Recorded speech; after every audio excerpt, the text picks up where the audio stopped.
Gentle heart, you have been measuring yourself on the wrong scale your entire life. Every morning you wake up, and before your feet even touch the floor, a calculation begins. How much did I accomplish yesterday? How do I compare to the people around me? Am I falling behind? Am I enough? The scale you have been using measures performance, output, approval, visible results, the things the world has taught you to count. And by that scale, you have spent years feeling like you come up short, like the gap between where you are and where you should be is evidence of something fundamentally lacking in you.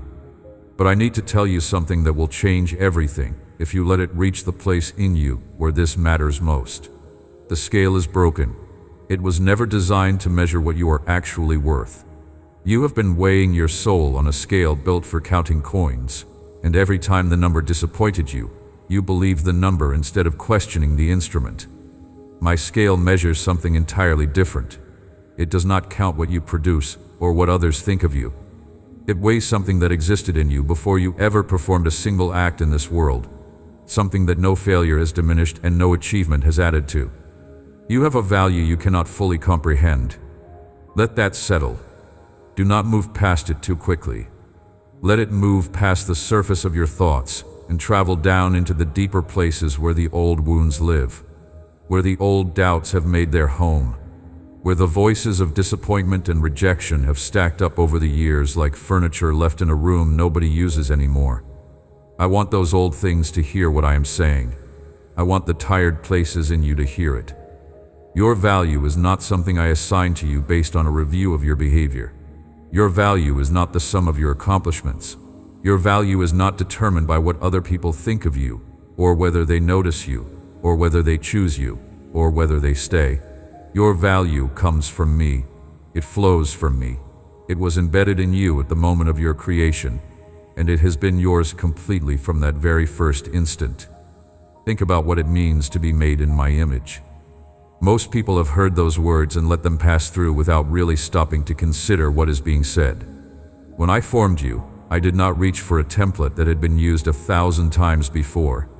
I reached into the deepest part of who I am. I breathed into you the breath of life, and that breath carries within it something of my own nature, my own creativity, my own capacity to love, my own ability to dream and feel and choose. You carry that. Inside you, right now, there is something of the divine, not because you achieved it or deserved it or applied for it, but because that is what I poured into you when I made you. You were crafted in the image of the one who spoke light into darkness. You were shaped by the hands that stretched out the sky. You were given life by the same power that set every star in its place and named each one by name. That is the lineage that runs through you. That is the heritage that no circumstance in your life has ever been able to erase. You were created in my image. Every human being alive carries that mark, that sacred imprint of the divine, but each person carries it in a way that is entirely their own. The image of God in you is not identical to the image of God in anyone else. Your unique personality, the specific way your mind works, the distinctive quality of the love you are capable of giving, the particular gifts and longings that make you recognizably you, all of that is the image of God expressed through one singular human life. There is nobody else who expresses it exactly the way you do. Not in the generation you were born into, and not in all the generations that have come before or will come after. The way God is reflected in you is a way that exists nowhere else in creation, which means that if you were not here, something of the divine would go unexpressed. Something that only you can show the world about who I am would simply be absent. That is not a small thing. And here is what I need you to understand about foundations. A house can be painted 1,000 different colors. The furniture inside can be rearranged. The windows can be opened or shuttered. Storms can batter the walls. Seasons of neglect can let the garden grow wild. The roof can spring leaks, and the paint can peel, and the whole structure can fall into apparent disrepair. But none of those things touch the foundation. The foundation holds, regardless of what happens to everything built upon it. Your foundation is the image of God woven into your very being, and that image has never been removed, not by your worst season, not by the years when you wandered, not by the choices you regret, not by the failures that still wake you in the quiet hours when the rest of the world is sleeping, not by the wounds you have received, not by the wounds you have inflicted, not by the long stretches when you could not feel me, or hear me, or believe that I was near. That image is still there, still intact, still holding, still speaking of a value that no human being, no circumstance, no failure, and no voice of accusation has the authority to take from you. My eyes rest upon you with a tenderness that language struggles to contain. I have been watching you try to figure out your own worth by measuring yourself against other people, and I have wanted to reach through every comparison and hold your face in my hands and say, stop measuring. You are not in competition. You are not made to fit into someone else's standard of value. You were made as an original, as a deliberate and intentional creation, as someone I specifically wanted to exist. Not someone I tolerated into existence. Not someone who slipped in while I was distracted. Someone I chose. Someone I thought about. Someone whose life I designed with care and purpose and love that was fully formed before you took your first breath. The world has a way of assigning value based on visible things.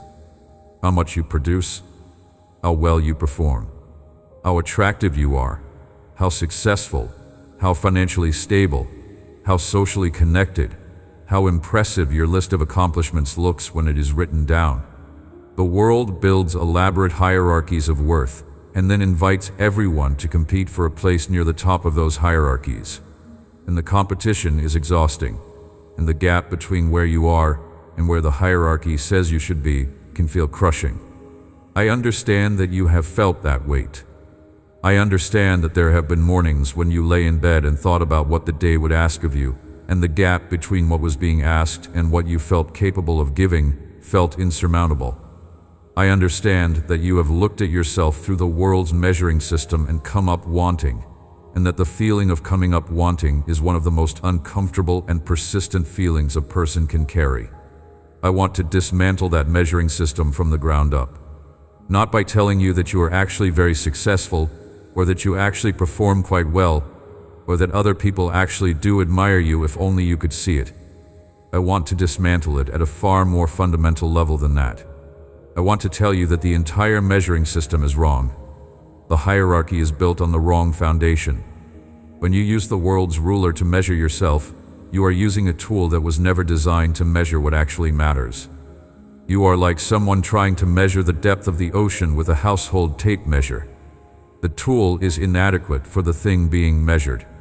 Your value is not the kind of thing the world knows how to quantify, because your value is eternal in nature, and the world only knows how to count things that have an expiration date. Eternal value does not depreciate. That is the nature of what eternal means. Something that is eternal does not wear out. It does not diminish over time. It does not lose its worth through use or through the passage of years or through the accumulation of mistakes. Think about the things in this world that hold their value best. The things that appraisers and collectors seek out. The rare and the irreplaceable. Even those things eventually deteriorate. Time touches everything in this created order.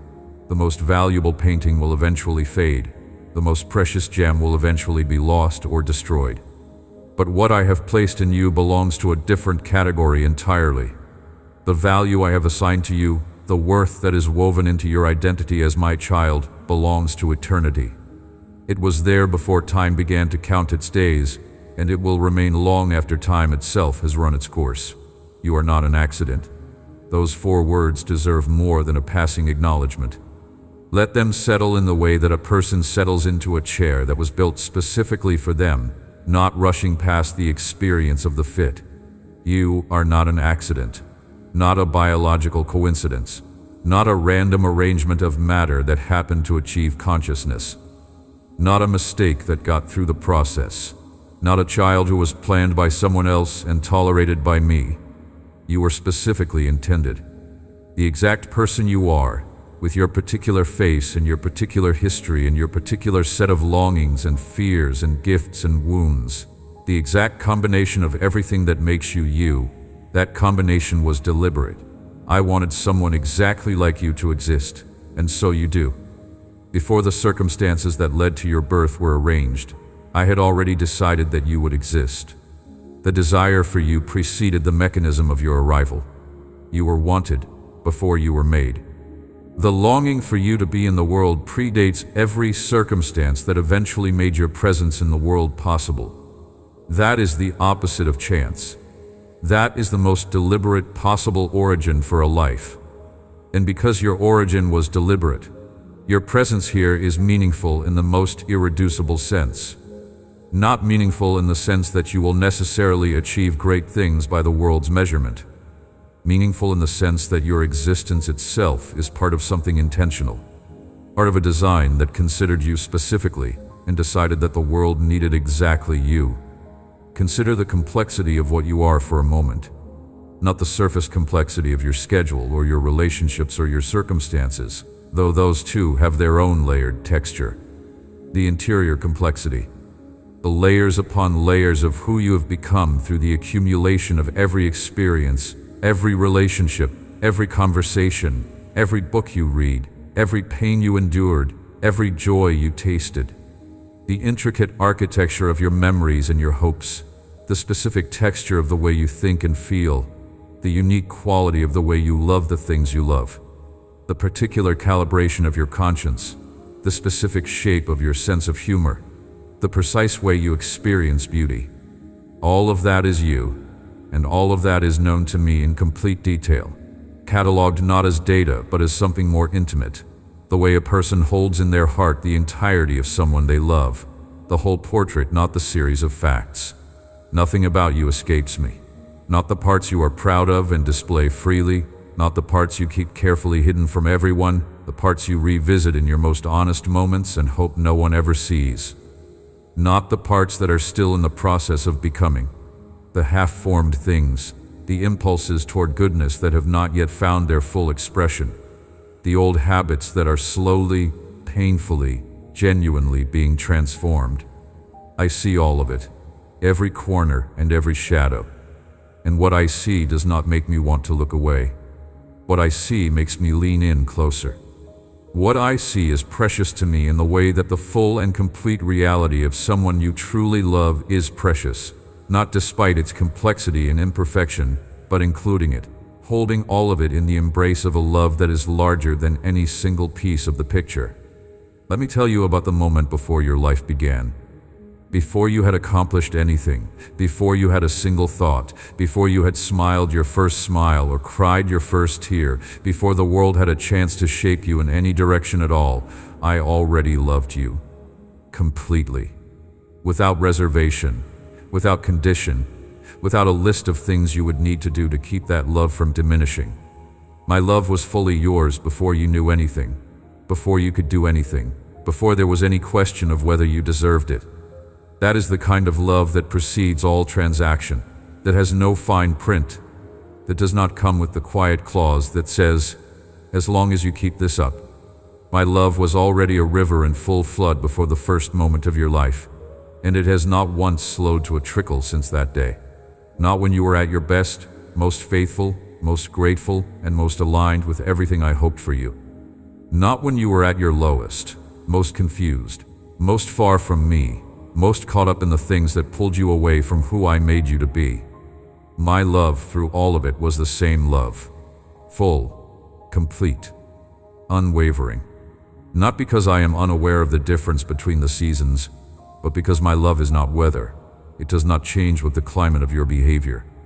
It has its own constant temperature, its own steady light, its own inexhaustible supply, and none of the variables of your life have ever had the power to adjust it.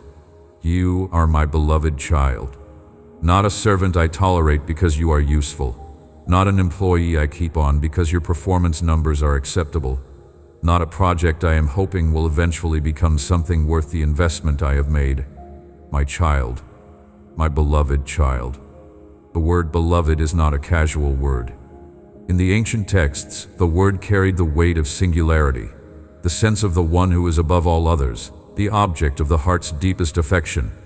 Beloved means more than liked, more than appreciated, more than cared for in a general sense.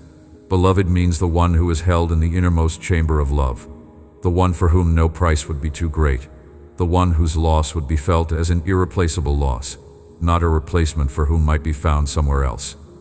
You are my beloved child. The full weight of that word is upon you right now.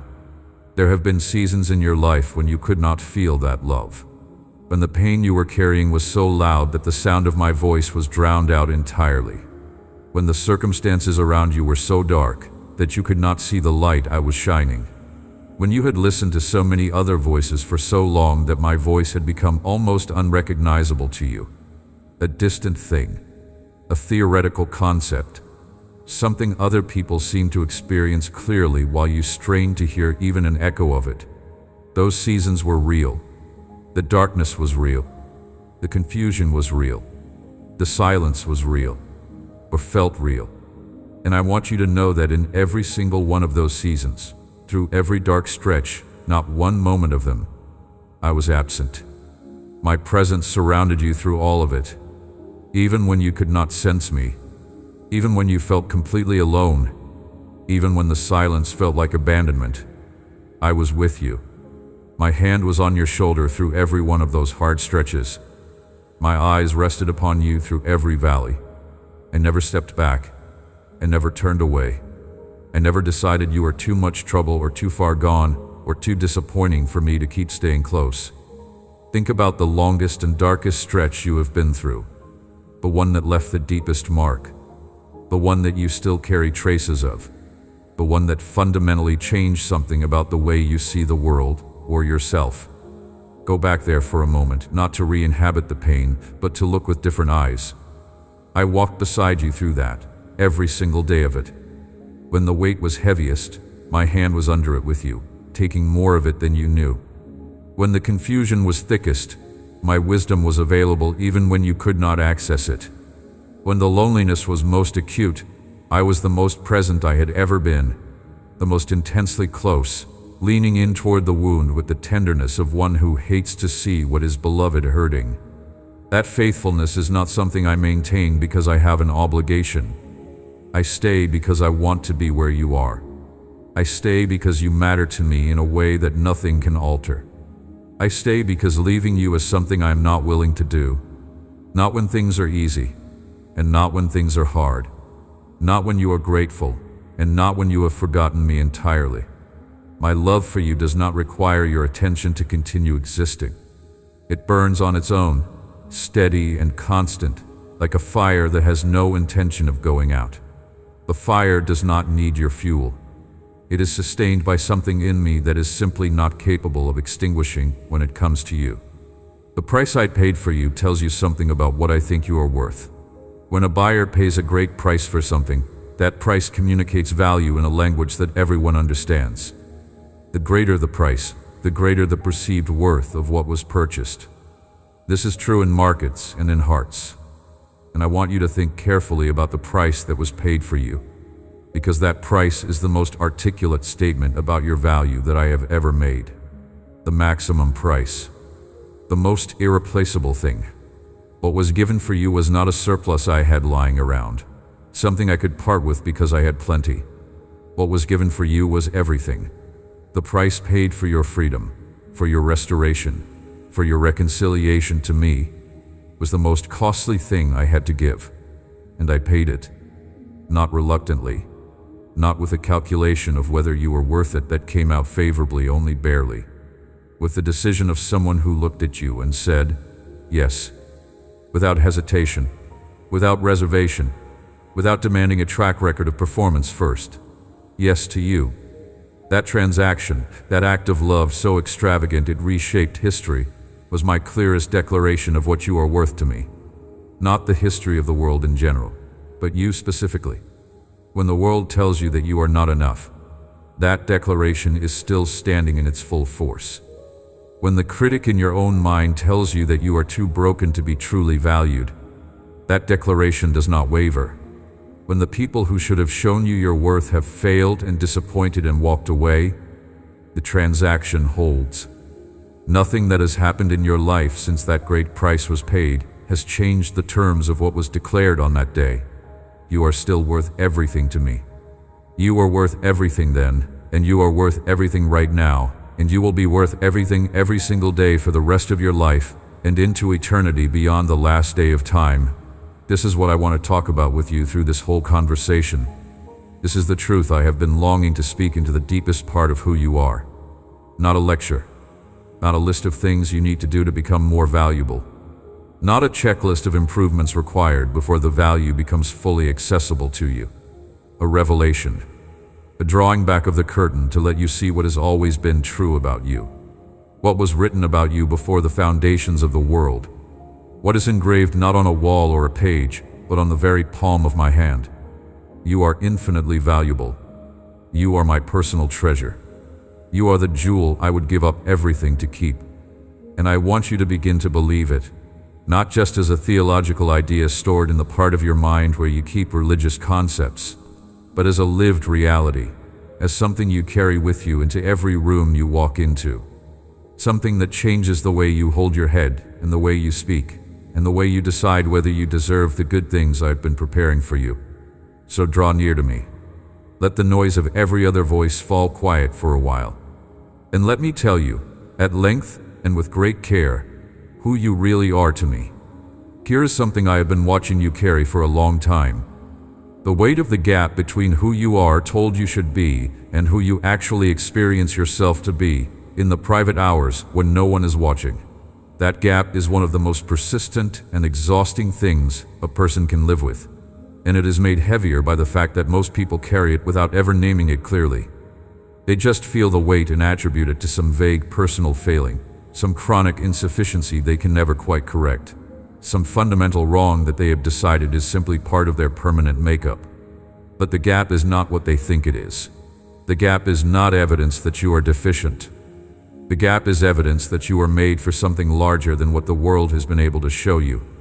Something in you knows what you were built for, and that something is always in conversation with the distance between what you were built for and what the current circumstances reflect. That ache of the gap, the longing that will not fully quiet itself, the persistent sense that there is more, that something in you is still waiting to be expressed or discovered or received, that is not pathology. That is the image of God in you responding to its own nature. The image of God in you recognizes what it came from, and it leans toward home.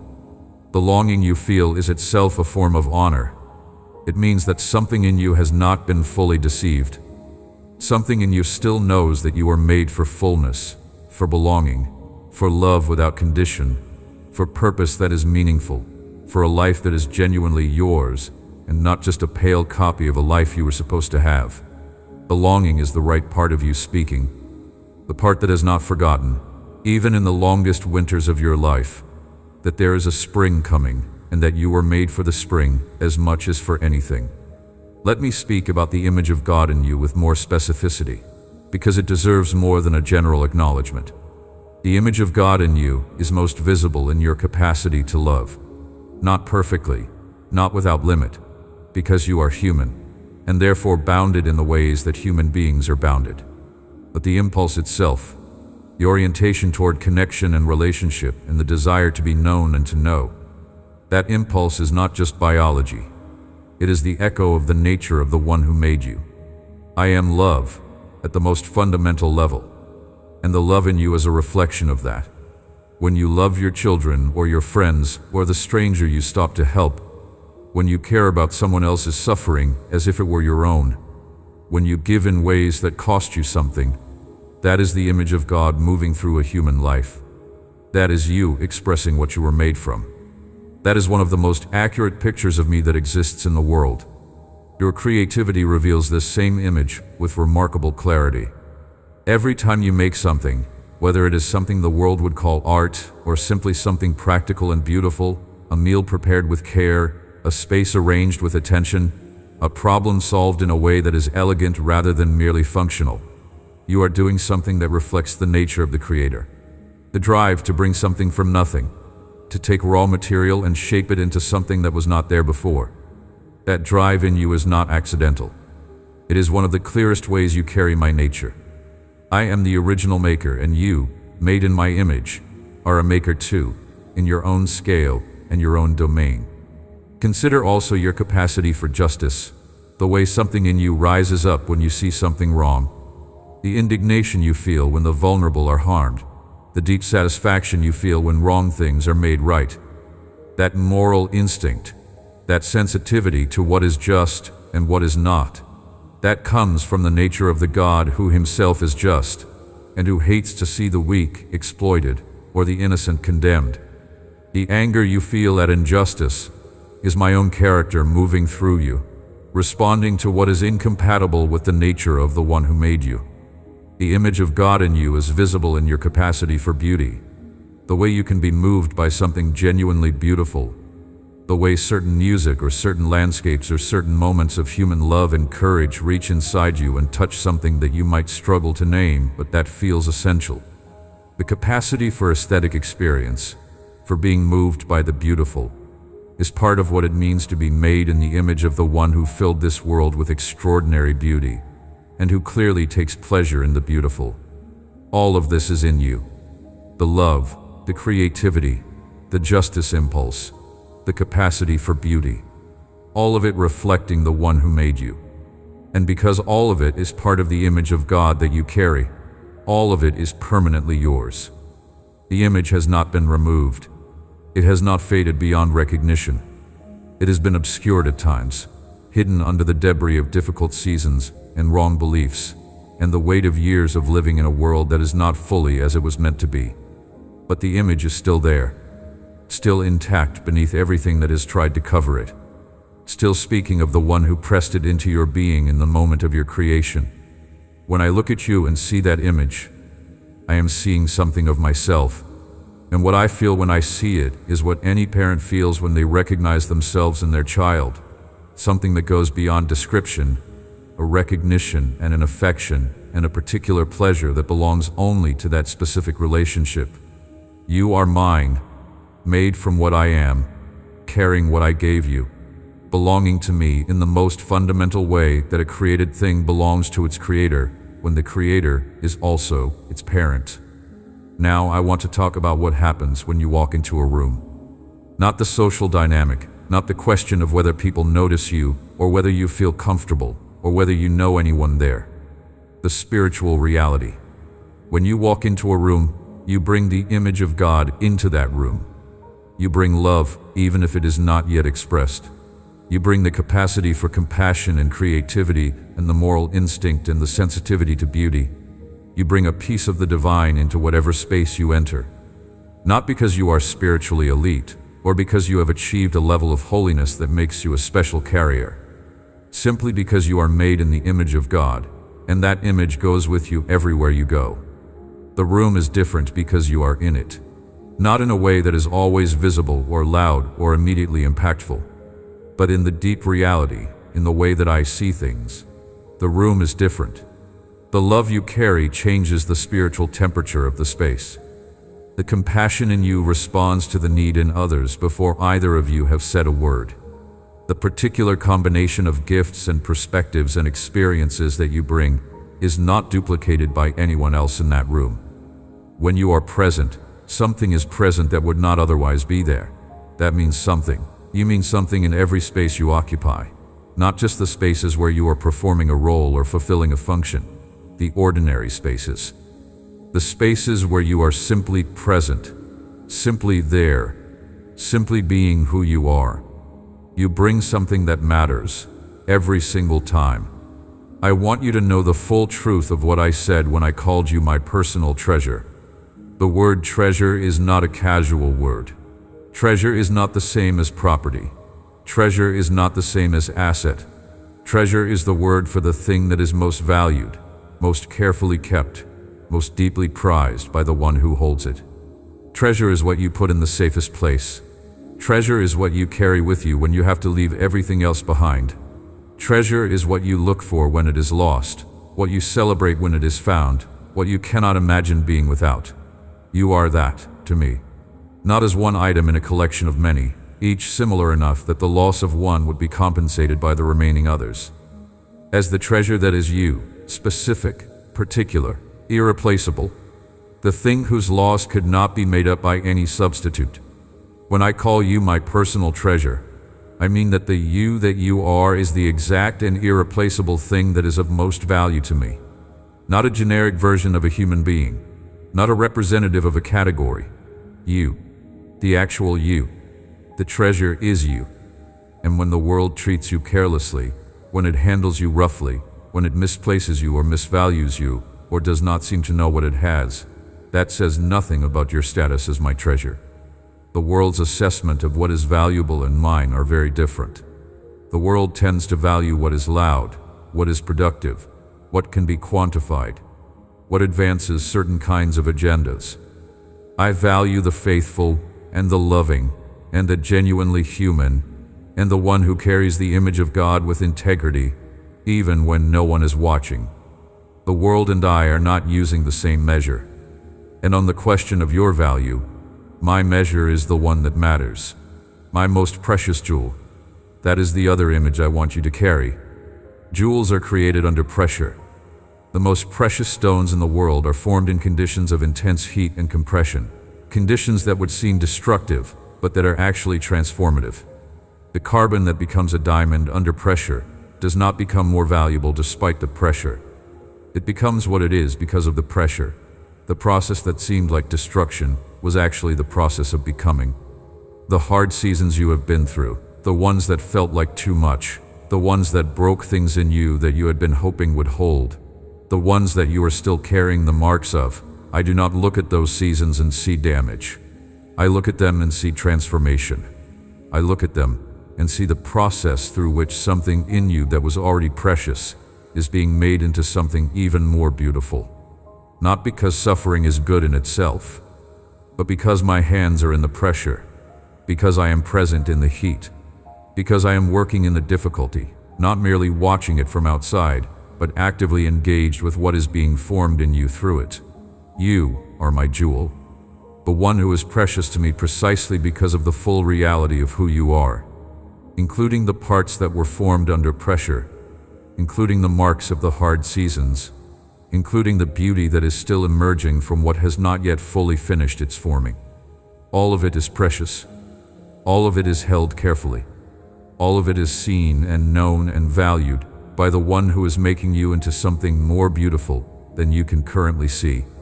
Believe in your value, not because you have earned the belief or deserve to feel good about yourself as a reward for good behavior, but because the one who made you, the one who formed you with personal care and breathed life into you, and calls you by name and holds you as his treasure, believes deeply in you.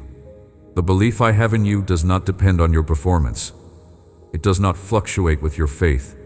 It does not require you to be at your best to be maintained. My belief in you is as constant as my love, because they are the same thing. I believe in you because I love you, and I love you because you are mine. And that is a circle that does not have a beginning point that could be removed to make the whole thing unravel. Here's the simplest way I can say what I want you to hear. I am glad you exist. Not glad that humanity exists in the abstract. Glad that you, the specific you that you are, exist. Glad that you are in this world. Glad that you are here. Glad that I get to be in relationship with you. Get to watch you navigate your life. Get to be the one you can bring your hardest questions to. Get to be the one who surprises you with good things. Get to be the constant in the variable landscape of your life. I am glad you are here. The world is better for having you in it. My world is better. The relationship that I have with creation and with humanity is richer for including you specifically. Not just someone in your place, you. That gladness is permanent. It does not have off days. It does not have seasons when it is less certain. I was glad when you were formed. I was glad through the seasons you have been through. Glad not in the sense of indifferent to your pain, but glad in the sense of committed to your presence in my heart. Glad in the sense of unwilling to let go. And I will be glad through everything that is still ahead of you, through the seasons you cannot yet see, through the chapters that have not yet been written, through the long and varied and rich continuation of the life I have given you. Your presence in this world is a gift, not only to the people whose lives you touch, to me. There is a question that has followed you for years, sometimes hiding in the background of your thoughts, and sometimes stepping right into the middle of your day, uninvited, and demanding an answer. The question takes different forms in different seasons, but underneath all its variations, it is asking the same thing. Am I enough? Sometimes it arrives dressed as comparison, and you find yourself measuring your life against someone else's and feeling the gap between you like a physical weight pressing on your chest.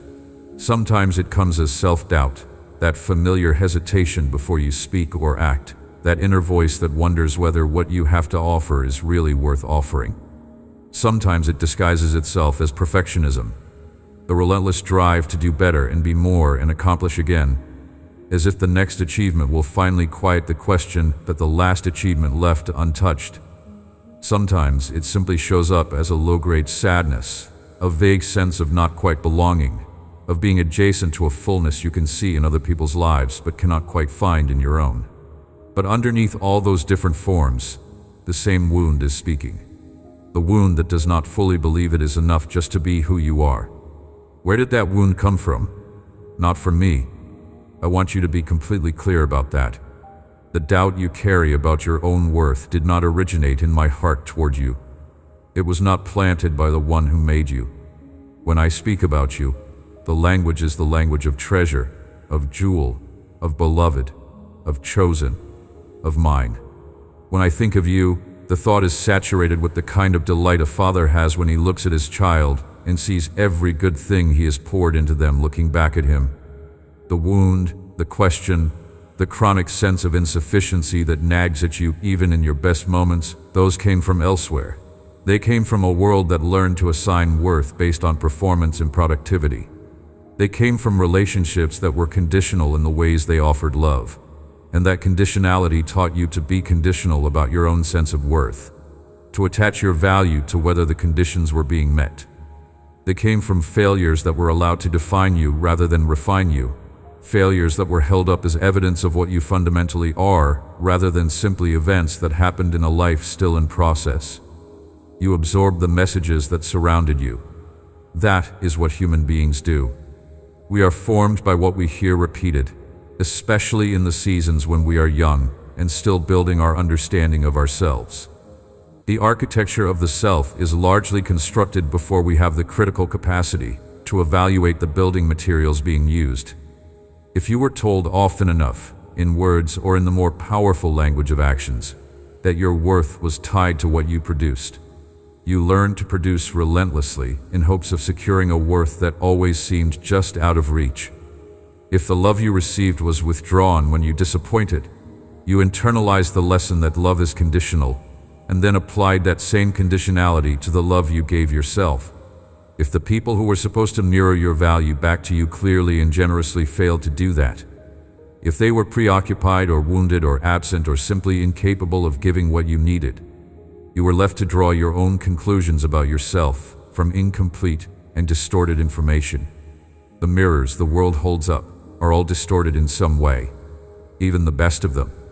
Even the people who love you most have their own blind spots, their own wounds that refract the light, their own limitations that prevent them from showing you a completely true reflection of who you are and what you are worth. This is not an indictment of the people in your life. It is simply a recognition that the human capacity for perfectly accurate mirroring is limited by the humanity of the mirror.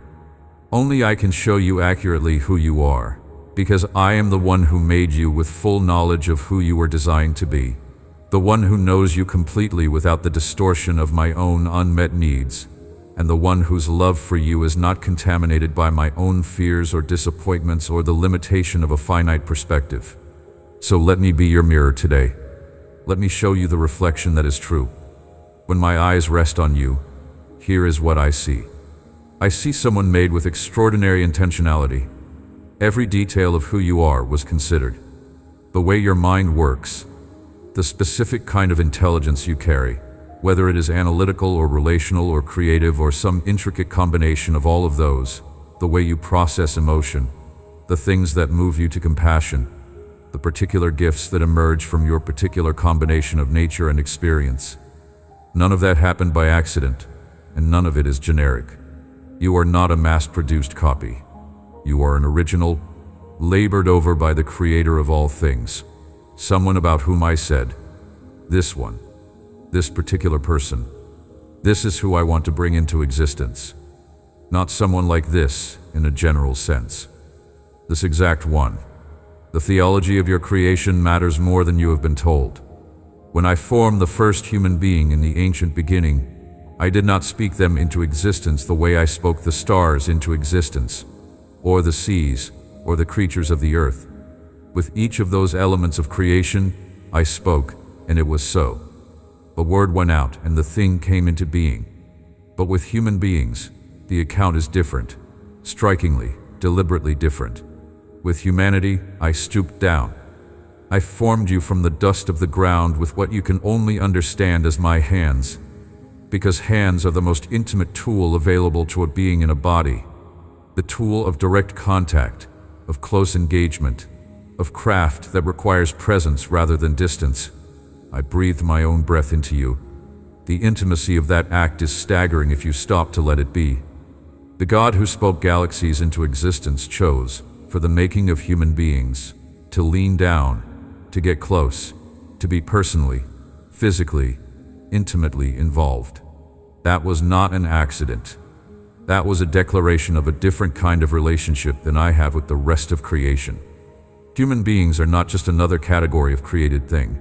You are the ones I chose to make most like myself, the ones I chose to be in relationship with, the ones I made to be my family. Family is the right word. Not employees, not subjects, not instruments in a plan. Family. When I call you my child, I am not using a metaphor loosely or for poetic effect. I am describing the actual nature of what you are to me.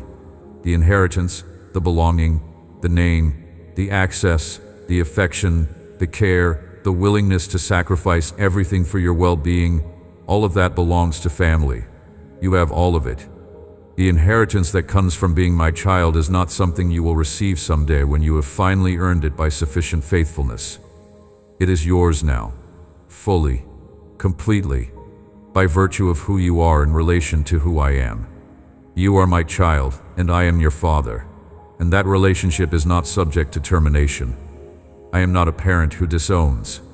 I am not a father who eventually decides the cost of the relationship is more than the benefit.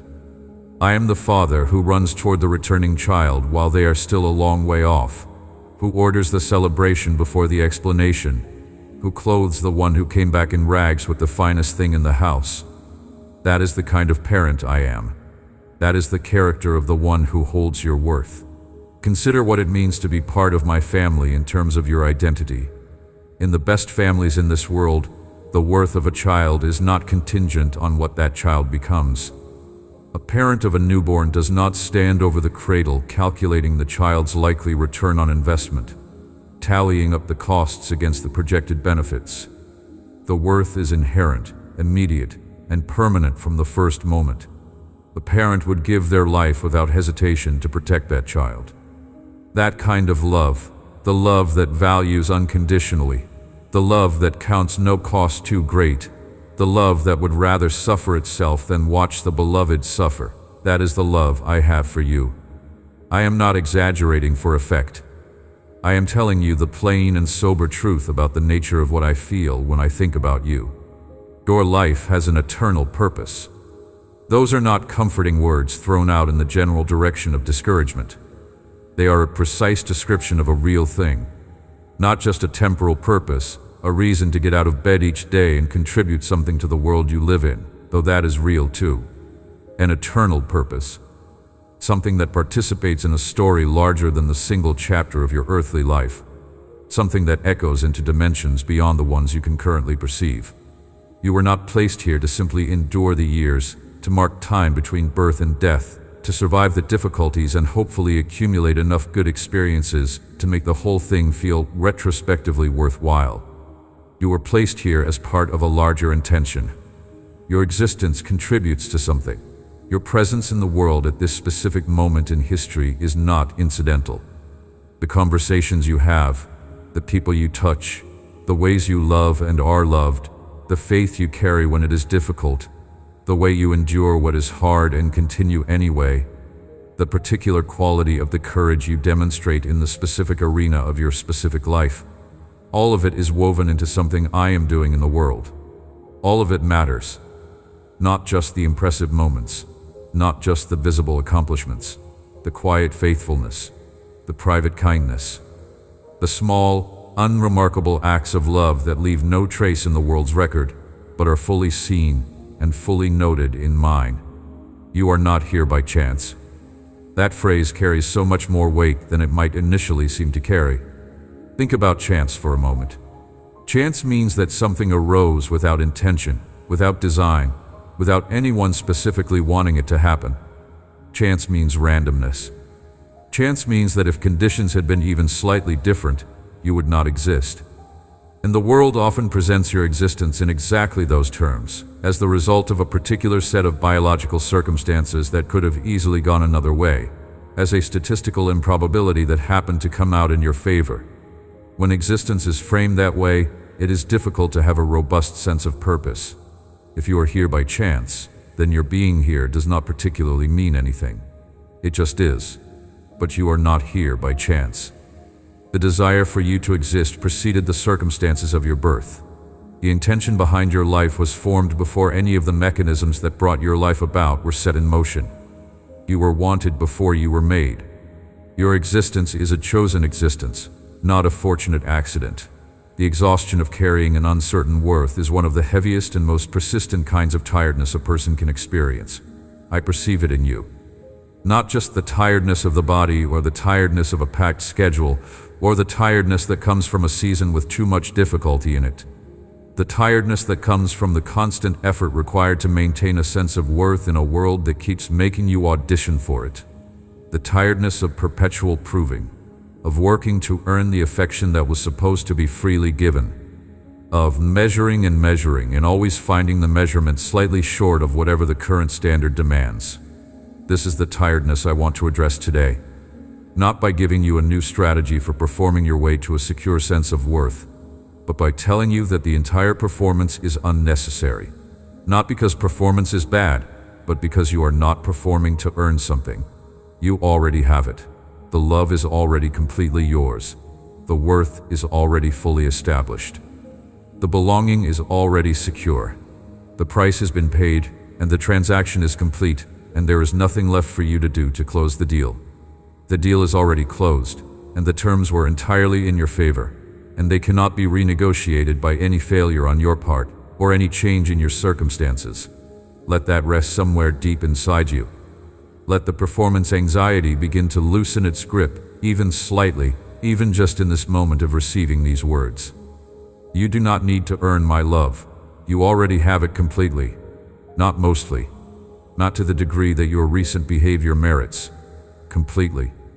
Right now, as you are, with everything in your life exactly as it stands today, including everything you wish were different, and everything you are ashamed of, and everything you are still in the middle of, and everything you do not have figured out yet, my love for you is complete, full, without ceiling, without condition, without the clause that withdraws some portion of it when you disappoint. There is no version of you that could exist that would make me love you more than I love you right now. That is worth rereading. Not a future, improved, more disciplined, more faithful, more sorted out version of you. Not the you of your best moments assembled into a permanent state. The you right now. That is the you who has my complete love. And because the love is complete now, there is no increment of love being held back as incentive for improvement. No deeper level of affection that unlocks only when you finally get everything right. What I have for you right now is everything I have. And everything I have is infinite. So you already have everything. The world may not see you. That is simply true in many cases, and it is a wound worth acknowledging. The world has limited attention, and it tends to distribute that attention toward the loudest, the most visually striking, the most productive, the most connected. There are people in this world who are genuinely extraordinary, who carry something remarkable in the depth and quality of their character. In the particular and irreplaceable way they reflect the image of God, who never receive from the world any recognition that corresponds to what they actually are. People whose faithfulness is deep and steady and unseen. People whose kindness has changed lives in ways that were never publicly credited.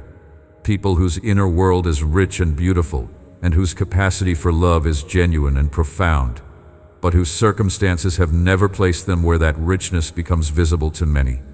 The absence of recognition is a real wound. The hunger for someone to see and acknowledge your worth is not vanity. It is a legitimate human need, part of how I made you, the need to be known. But hear this. My gaze rests on you with the full and engaged attention of one who finds you endlessly interesting and endlessly precious. Every dimension of who you are is fully visible to me. Not just the parts you present publicly, not just the highlights you would choose if you were curating the presentation. The whole and complete person. The private courage that no one has witnessed. The love you have given that was never acknowledged. The faith you have maintained through seasons when it was genuinely costly to maintain it. The growth you have achieved that no one around you has the context to recognize. The ways you have changed and deepened and become more than you were, quietly, without ceremony. All of that is fully visible to me, and all of it matters to me, and all of it is precious in my sight. You will never be invisible to me. That is a permanent guarantee. Whatever happens around you, whatever the fluctuations of human attention and recognition, whatever the seasons when you feel most overlooked and most alone, I behold you with the consistent, unwavering, fully engaged attention of one who could not lose sight of you even if I tried. And I have no desire to try. You are the kind of thing I want to keep looking at. Not because you are perfect, not because every view of you is flattering, but because you are mine, and the thing that is mine is the thing my eyes go to. Here is something that goes even deeper into the question of your worth. Something that addresses not just the wound of insufficient love from other people, but the wound that comes from your own self-rejection. There is a particular kind of damage that happens when a person turns the harshest judgment against themselves. When the one who was supposed to be your greatest champion becomes your most relentless critic. When the inner voice that was meant to encourage you through difficult seasons becomes the voice that makes difficult seasons harder. When you have become, somewhere along the way, the one most likely to confirm the worst fears you have about yourself. Self-rejection is one of the quietest and most pervasive forms of suffering. It does not announce itself dramatically. It operates in the background, shaping choices and relationships and the way you hold yourself in the world without ever requiring its own acknowledgement. It feels so natural, so normal, so much like simply being honest about your limitations, that the person living with it often does not recognize it as what it is. They call it realism. They call it humility. They call it just knowing themselves well. But the inner voice that consistently frames your worth in negative terms, that holds your failures more ready than your growth, that applies a different standard to you than you would apply to anyone you love, that is not wisdom. That is an enemy posture turned inward. I want to speak specifically to you about this, not with the softness of someone who wants to avoid the discomfort of the subject, with the directness of a father who has been watching his child suffer and wants the suffering to stop. The way you treat yourself matters, not only because it affects your own experience, though it does, because the image of God is in you, and when you treat yourself with contempt, you are treating the image of God with contempt. When you speak to yourself in ways you would never speak to a person you love, you are speaking to the handiwork of the Creator in a language that was never meant for it. The care and the tenderness and the grace that you extend to others. The things you would say to a friend who is struggling with what you are struggling with. You are worthy of receiving those same things from yourself. Part of receiving your own worth is beginning to be a fair witness to yourself. Not a falsely generous witness. Not one that excuses every failure and explains away every genuine fault. A fair witness. The kind that applies the same standard to yourself that you would apply to someone else. That credits genuine growth the same way it notes genuine failure, that sees the full picture rather than the edited version that only shows the evidence against you. This is not selfishness. It is not self-absorption. It is the stewardship of the precious thing I placed in you. You cannot pour from an empty vessel.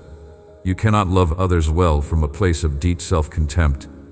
You cannot fully receive what I am offering you while simultaneously rejecting the person I am offering it to.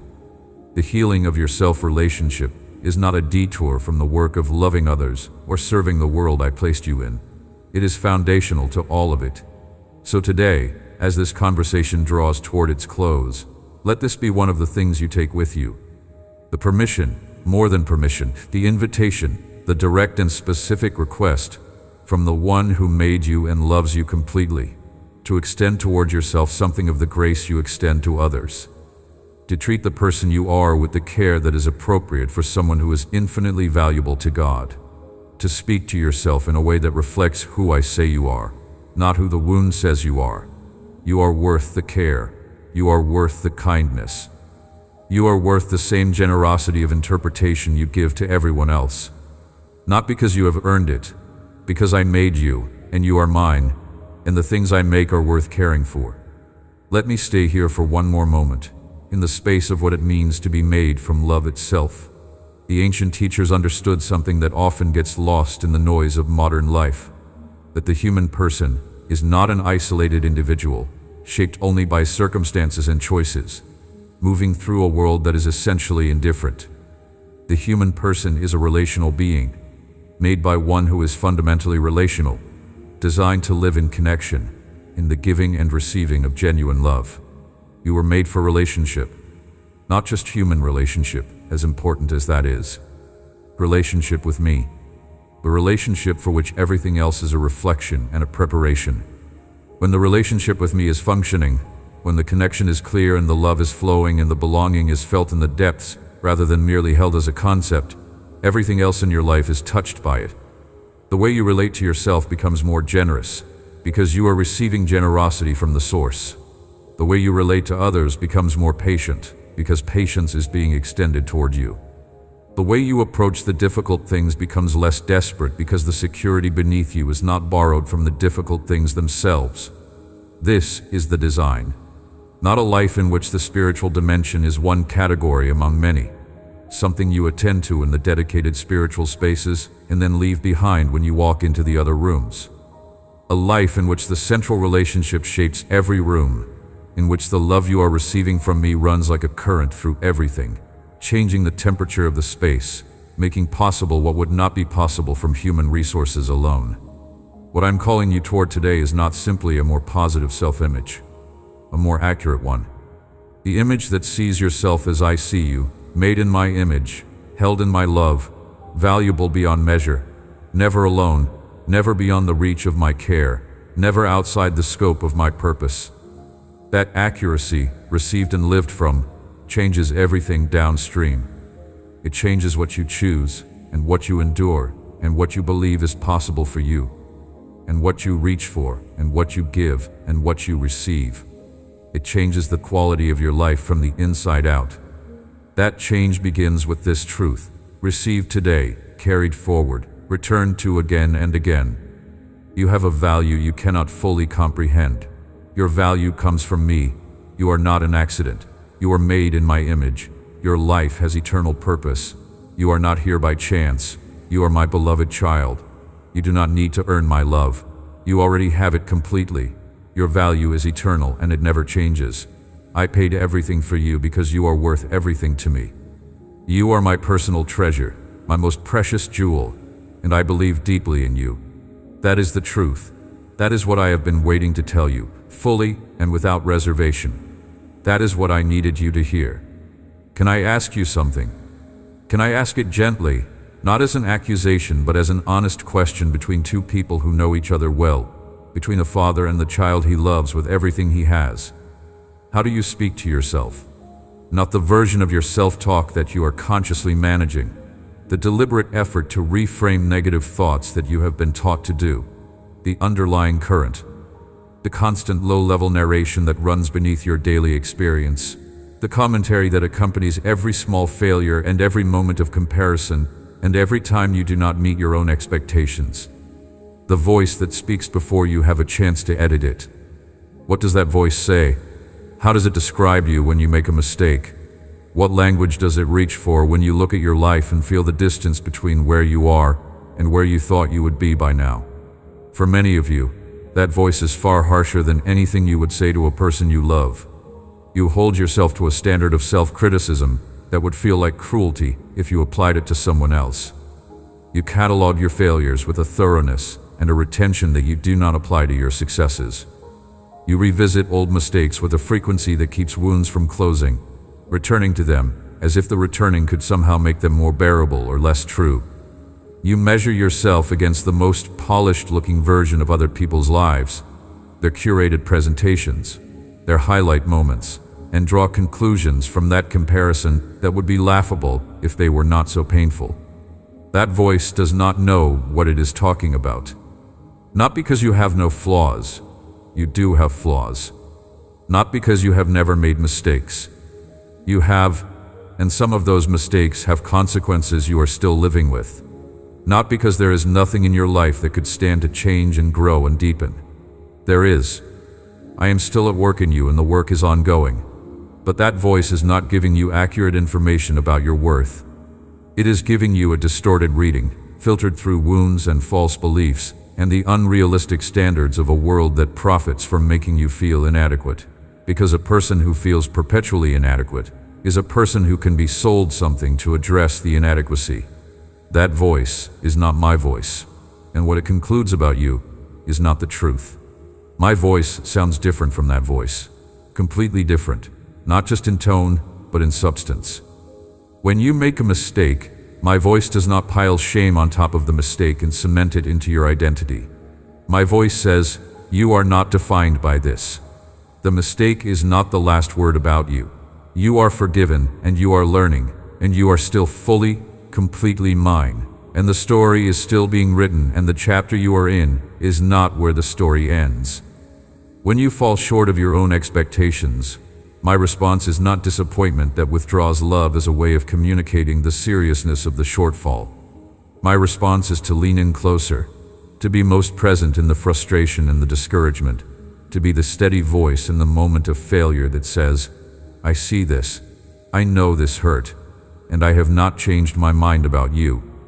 What would you do differently in the days ahead if you genuinely believed what I am telling you right now?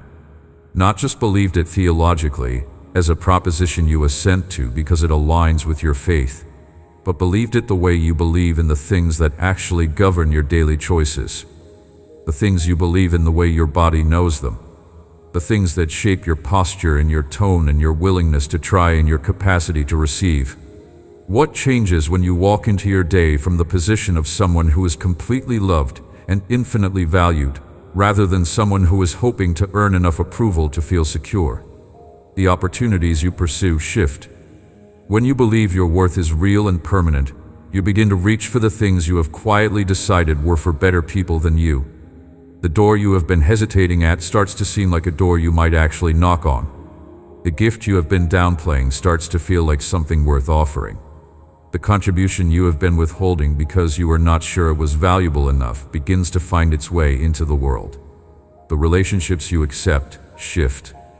A person who knows their worth makes different decisions about how they allow themselves to be treated, not because they become demanding or difficult, but because the settled knowledge of their value makes certain arrangements obviously wrong. When you know you are loved completely, you stop accepting relationships that communicate the opposite of love. You stop staying in spaces where you are consistently made to feel less than what you are.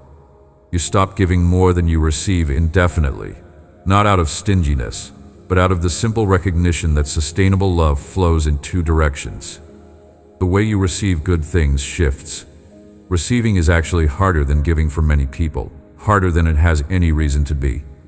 The person who struggles to let someone take care of them, who deflects every kindness with a quick reassurance that it was not necessary, who cannot allow themselves to be on the receiving end of generosity without discomfort, is often a person who, somewhere in their deep interior, is not fully sure they are worth the care.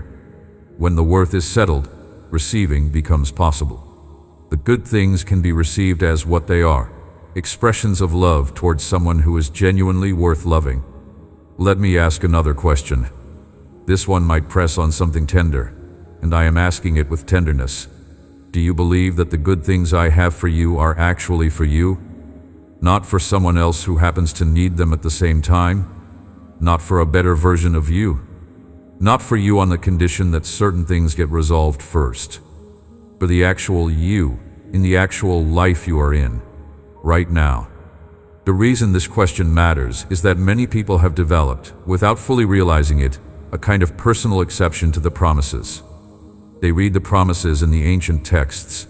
They hear the declarations of love. They nod along with the truth of my care and provision for my children. But when it comes to applying those promises personally, something gets stuck. An invisible asterisk appears. The love that flows so obviously to everyone else seems to stop just before it reaches them specifically, or to arrive somewhat diminished, somewhat reduced, as if there is a version of it for everyone else and a lesser version for them. There is no asterisk. There is no lesser version for you. The full promises, the complete inheritance, the whole of the love, every declaration I have ever made carries your name on the envelope. Not the name of the person next to you who seems more deserving. Not the name of the person with the more impressive faith journey. Your specific name, the one I chose for you, the one that is engraved in my hand. Everything I have said about the worth and the love and the purpose of my children, all of it applies to you, completely, without reduction. Now let me speak about something practical, because the truth needs to become practical, or it remains a pleasant feeling that does not change anything.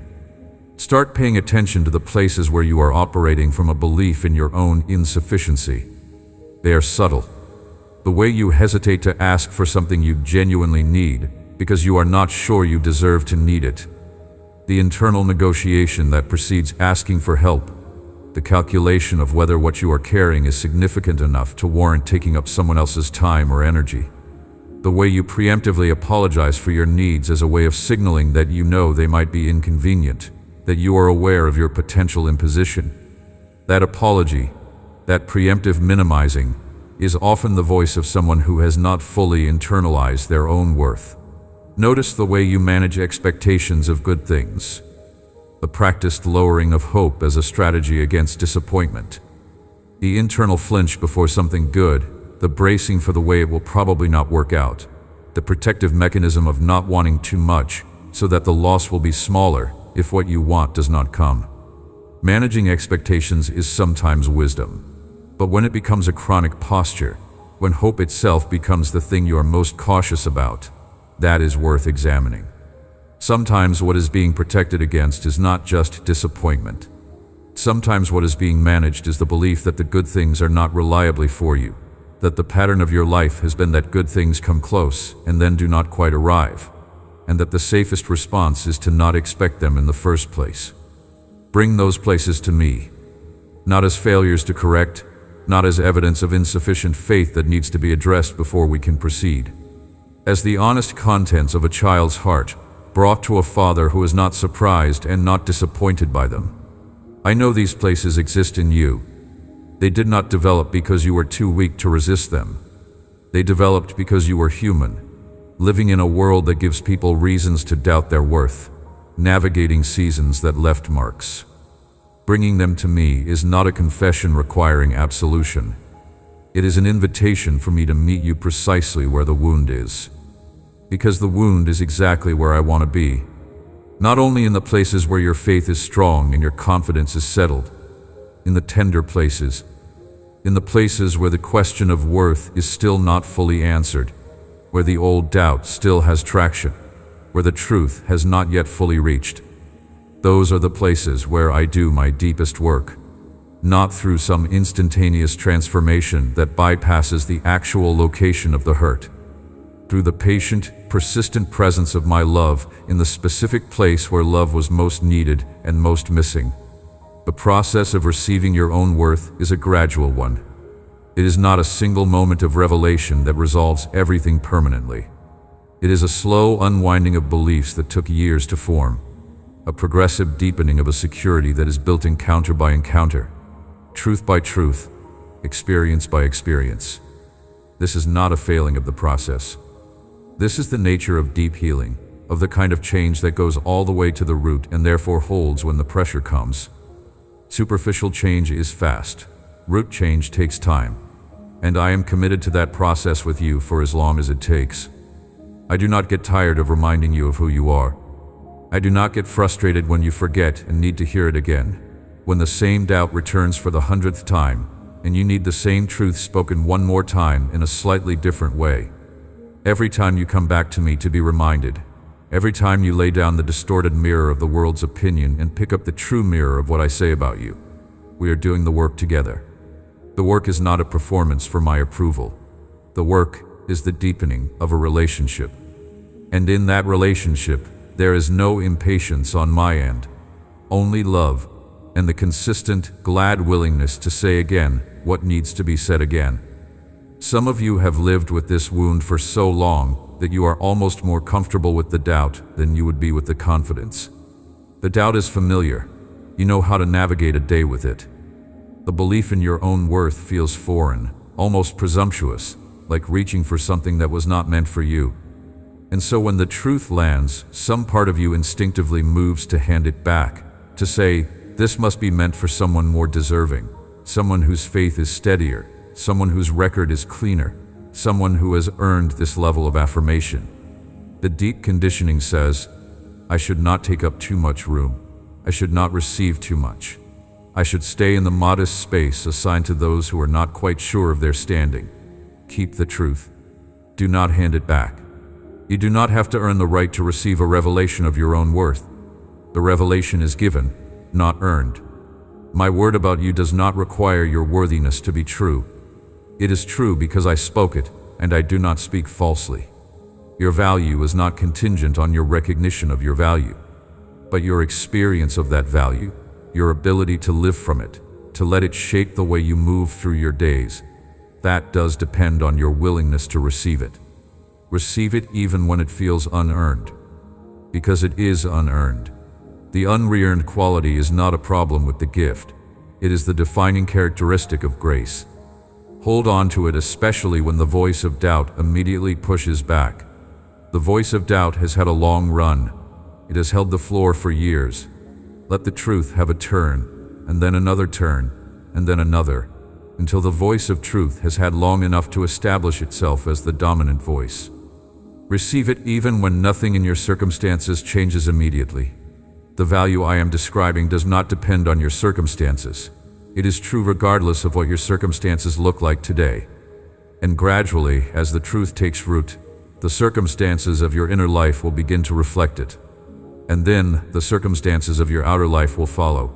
Because a person who knows their worth makes different choices, occupies space differently, holds themselves with a different quality of presence, relates to the world from a different posture. The interior change eventually expresses itself in the exterior. It always does. The people who have failed to see your worth were wrong. I want to say that simply and clearly. The ones who treated you as less valuable than you are, the ones who were careless with you, dismissive of you, unable or unwilling to recognize what you carried, they were giving you bad information about yourself. Not morally wrong in every case, not deliberately cruel in every instance, but wrong in their assessment. Their limitations, their wounds, their busyness, their inability to give what they did not have, all of those things shaped how they treated you, and how they treated you taught you something about yourself that was not accurate. The wound of being unseen by people who were supposed to see you is real. I do not minimize that wound. The impact of being undervalued by the people whose opinion forms the earliest landscape of your self-understanding is deep and lasting. The ache of wanting recognition and having it withheld leaves a mark. I see that mark. The weight you carry from those relationships and those seasons is not invisible to me. I perceive every detail of what you have carried, and I want to say to the place in you that received those messages and has been living by them, those people did not have the authority to determine your value. Their assessment of you was not and is not the final word. The final word belongs to me, and my final word is that you are infinitely precious.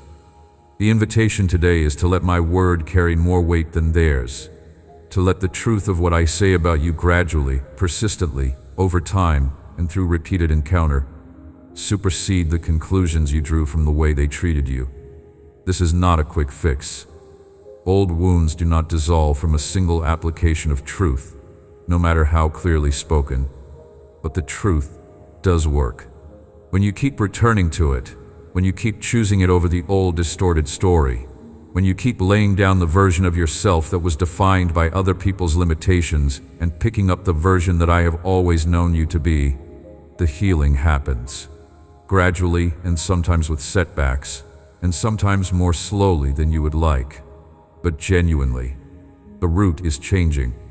The foundation is being reinforced. And a foundation that is reinforced can hold what is built upon it, even in the storms that are still coming.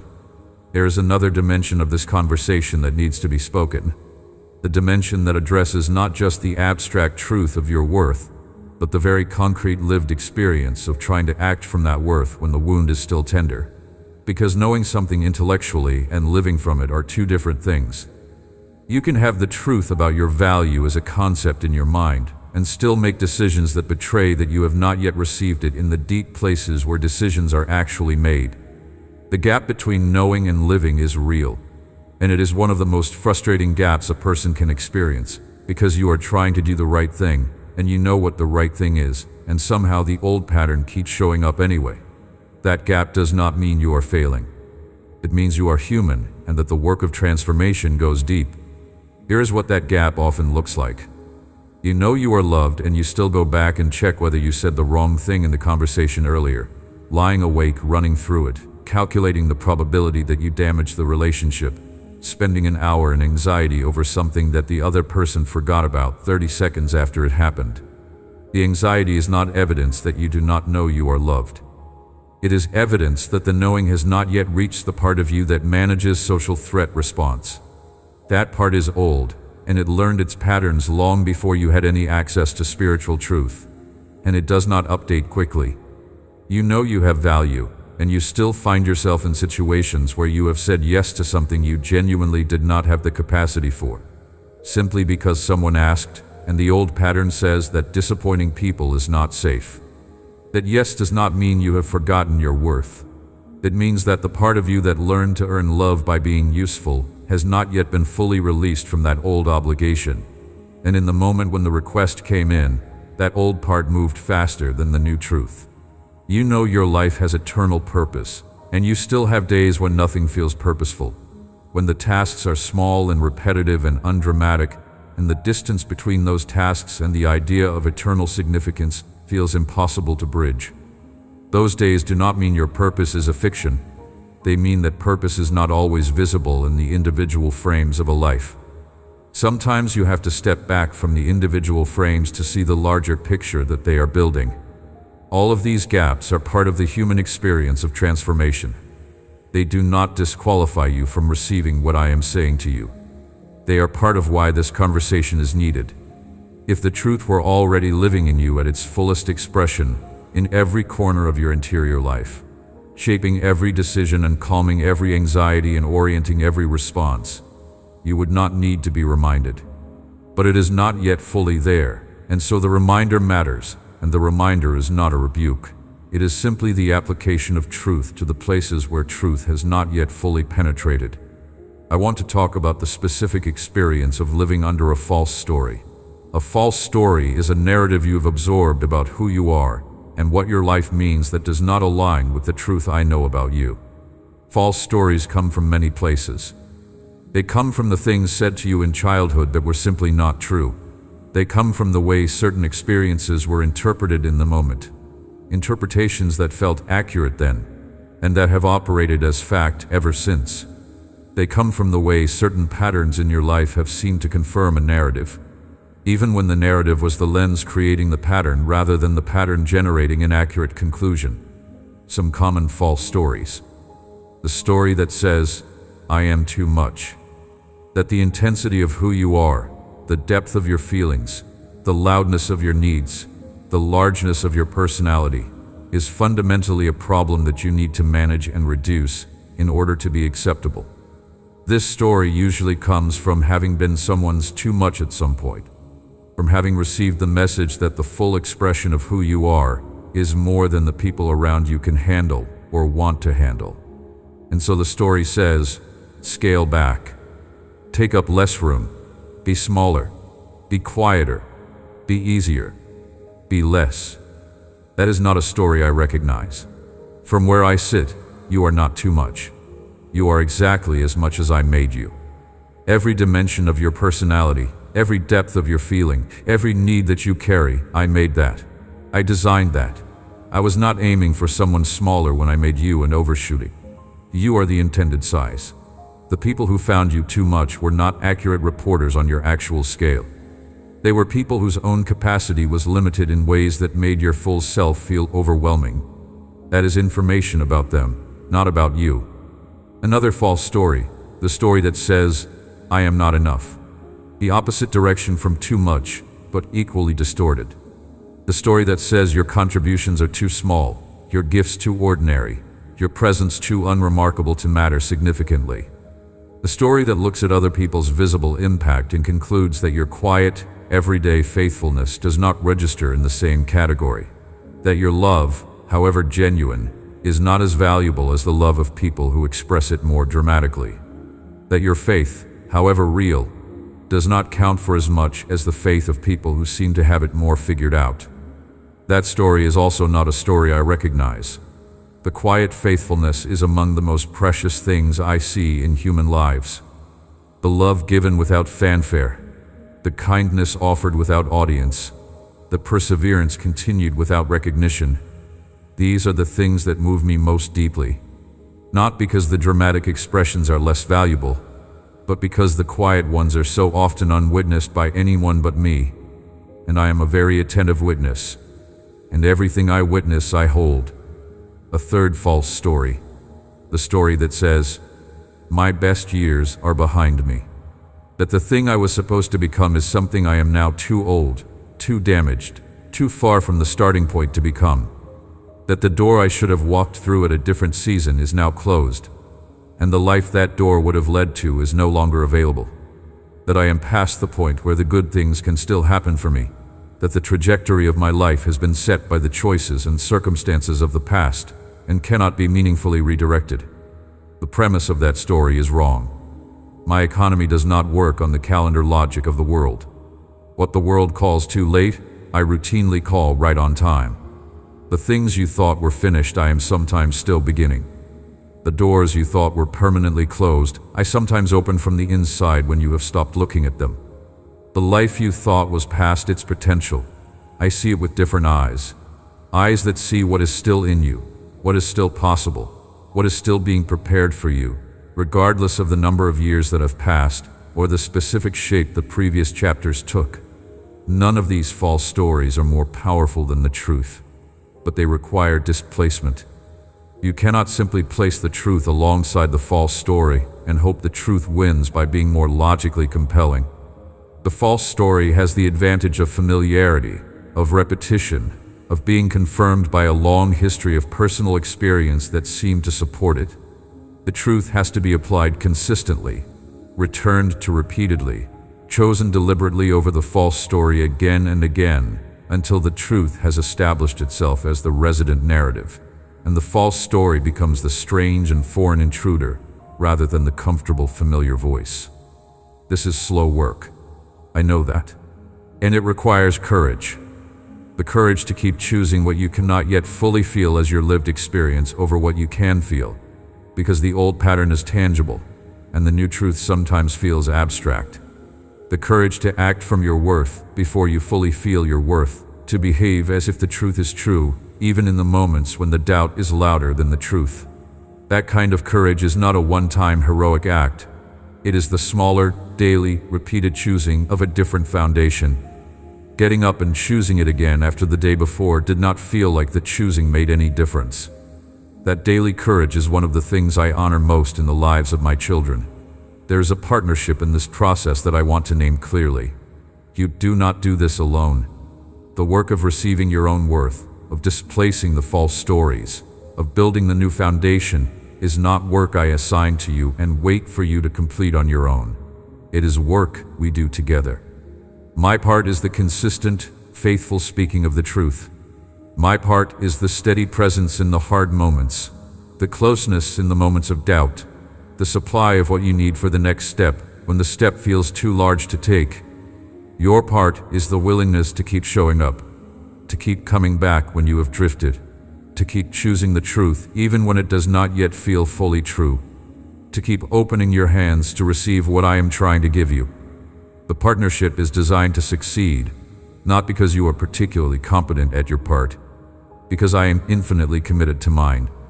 And when my commitment meets your willingness, even your small, imperfect, often failing willingness, things move. Things change. The root goes deeper. The foundation strengthens. The false story loses a little of its grip. The truth becomes a little more resident. A little more the first thing you reach for, rather than the thing you have to consciously choose. And over time, over the accumulation of many small choices, and many returns, and many moments of receiving even when it felt awkward, and many encounters with my love in the specific places where you most needed it, you begin to change from the inside out. The change is not always dramatic. It is often subtle, noticed mostly in retrospect. You look back and realize that your response to something that would have devastated you 2 years ago was different this time. You notice that the voice of the old false story is less automatic, that there is now a pause where there used to be an instant reaction, and in that pause the truth has room to speak. You find that you are kinder to yourself than you used to be in a moment of failure, that the shame spiral that used to follow a mistake now stops shorter, that the recovery takes less time. These are signs that the work is working. Small signs, but real. And they build on each other. The foundation that is being laid does not look impressive when it is being built. Foundations never do. The work is underground, invisible from the street, not the kind of thing that generates comments or admiration. But when the building is eventually completed and stands through the storms that test it, the foundation is what made all of it possible. Every brick of truth you have received, every encounter with my love in the tender places, every choice to hold your worth even when the feeling was not there to support the choice, all of that is the foundation being laid. The building I am constructing in you is meant to stand. A table has been set for you. Not a table at the back of the room, tucked into the corner where the light is poor and the view is obstructed and the seating communicates clearly that its occupant was admitted out of courtesy rather than genuine invitation. A table at the center of the room. A table prepared with care and thought. Every detail chosen with the particular person in mind who will sit there. The finest things, set out not for a guest who is vaguely welcome, but for the child who is deeply wanted. The warmest light falls on that table. The most comfortable seat is there. The welcome that greets the one who arrives is not performed out of obligation or social grace. It pours out from genuine delight, the way a parent's face transforms when the child they love walks through the door, the way everything in the room seems to orient itself toward the arrival. That table is yours. You belong at it, not as someone who is grateful to have been included in someone else's event, carrying the awareness of how easily the invitation might have gone to someone more deserving, waiting to see if you will be asked to move to accommodate someone of greater importance. You belong at that table as a beloved child coming home to a place that was made with you specifically in mind. Your seat was reserved there before the beginning. Your arrival is anticipated with joy, not simply noted with acknowledgement. The host is watching for you. The host sees you coming before you have turned the corner and is already moving toward the door. This is the image I want you to hold. Carry it with you as a way of understanding your place in my love. The table of belonging. The home where you are known and wanted. The place where you do not have to prove anything or perform anything to have your seat, because the seat was yours before you arrived, and it will still be yours no matter how long you have been away, no matter what you have been doing in the time since you left, no matter whether your return is triumphant or stumbling or simply exhausted. Think about what it means to truly have a home. Not just a structure with walls and a roof, but the experience of home, the feeling that settles in your body when you cross the threshold into a genuinely safe space. The way the performance of the day can be set down at the door, because inside this space, you do not have to perform. The way the people inside already know you and love what they know and are glad you arrived. The way there is food and warmth and rest available. All the things you need, not rationed according to how well you behaved today or how much you contributed recently, but given freely because this is what home does. Home sustains the people who belong to it. Home restores the tired ones. Home receives you as you are right now and sends you out renewed. You are homed in me. That is the deepest security available to any human being. Not the security of financial stability, though that is a real good, and I care about meeting your practical needs. Not the security of healthy relationships, though those too are among the gifts I desire for you and am working to provide. Not the security of physical safety or professional stability, or any of the external scaffolding that the world offers as a substitute for what you actually need. The deepest security is the kind that does not depend on any external circumstance, because it comes from belonging to someone who cannot be moved, who cannot be threatened, who cannot be depleted or discouraged or defeated, whose love does not fluctuate with the stock market or the news cycle or the opinions of others. The security of being a child of the God who made everything that exists and holds it all together. That is what you have. That is the ground you are standing on, even in the seasons when the ground does not feel stable. Your inheritance as my child is vaster than anything this world's economy can quantify. In the ancient world, the inheritance of a beloved child was the most defining thing about that child's future. It determined their position, their resources, their opportunities, the scope of what was possible for them. It spoke to who they were, not just what they had. And the inheritance I have prepared for you is not limited by any earthly scarcity. It is not subject to the fluctuations of economies or the limitations of what human systems can provide or what any person in your life has the capacity to give you. Peace that holds steady when the world is in chaos. Peace that is not the absence of difficulty but the presence of a deep and settled stillness in the midst of whatever the circumstances are. Joy that rises up from a place deeper than circumstances, not dependent on outcomes being favorable, but rooted in the unchanging reality of who you are and who I am, and the relationship that binds us. Purpose that gives meaning to every season, even the ones that do not look like progress, even the ones that feel like going backward, even the fallow seasons when nothing visible is growing and you are wondering whether the ground has gone permanently hard. Wisdom that guides you through choices that human understanding cannot navigate alone. The kind of knowing that comes from beyond the range of your own experience or your own analysis. Comfort that reaches the places nothing else can reach. Not the comfort of distraction, which papers over the wound without addressing it. The comfort that goes down to the actual location of the hurt and sits with you there, that does not require you to be over it before it will stay, that is not made uncomfortable by your continued struggle. Healing. Not just of the body, though that too is in my domain, and I care about what happens to your physical self. The healing of the places in your soul where the old wounds have lived so long they feel like permanent residents, like features of your interior landscape, rather than injuries that could be different. All of that is your inheritance, not a future possibility that you are working toward. A present reality that is already yours, available right now, in greater measure than you have yet received, waiting to be accessed, waiting for you to open your hands and receive it. The storehouse is not empty. Whatever you have received so far is not the ceiling of what is available. There is always more in my economy. The supply does not diminish when I give. It replenishes. It overflows. My love is not a finite resource that gets used up by the giving of it. My peace is not a limited quantity that runs short when many need it at once. My wisdom is not rationed. My comfort is not parceled out according to a budget. These things come from a source that is infinite, and they are given to you with the generosity of the one who made infinity. Your name is held tenderly. There is a way of saying a name that communicates the whole of what you feel about the person the name belongs to. Not the formal tone, not the disciplinary tone, not the distant tone of someone speaking to someone they know only professionally. The soft and warm and delighted tone. The way a parent says the name of the child they are wild about. Not to get their attention for a task, but simply because the name is pleasurable to say. Because speaking the name is a small way of enjoying the reality of the person. That is how I say your name. With tenderness, with delight. with the pleasure of someone who is thinking about you and finding the thought entirely welcome, the way a person returns again and again to a piece of music that moves them, not because they have to, but because there is genuine pleasure in the returning. Your name is not a file number.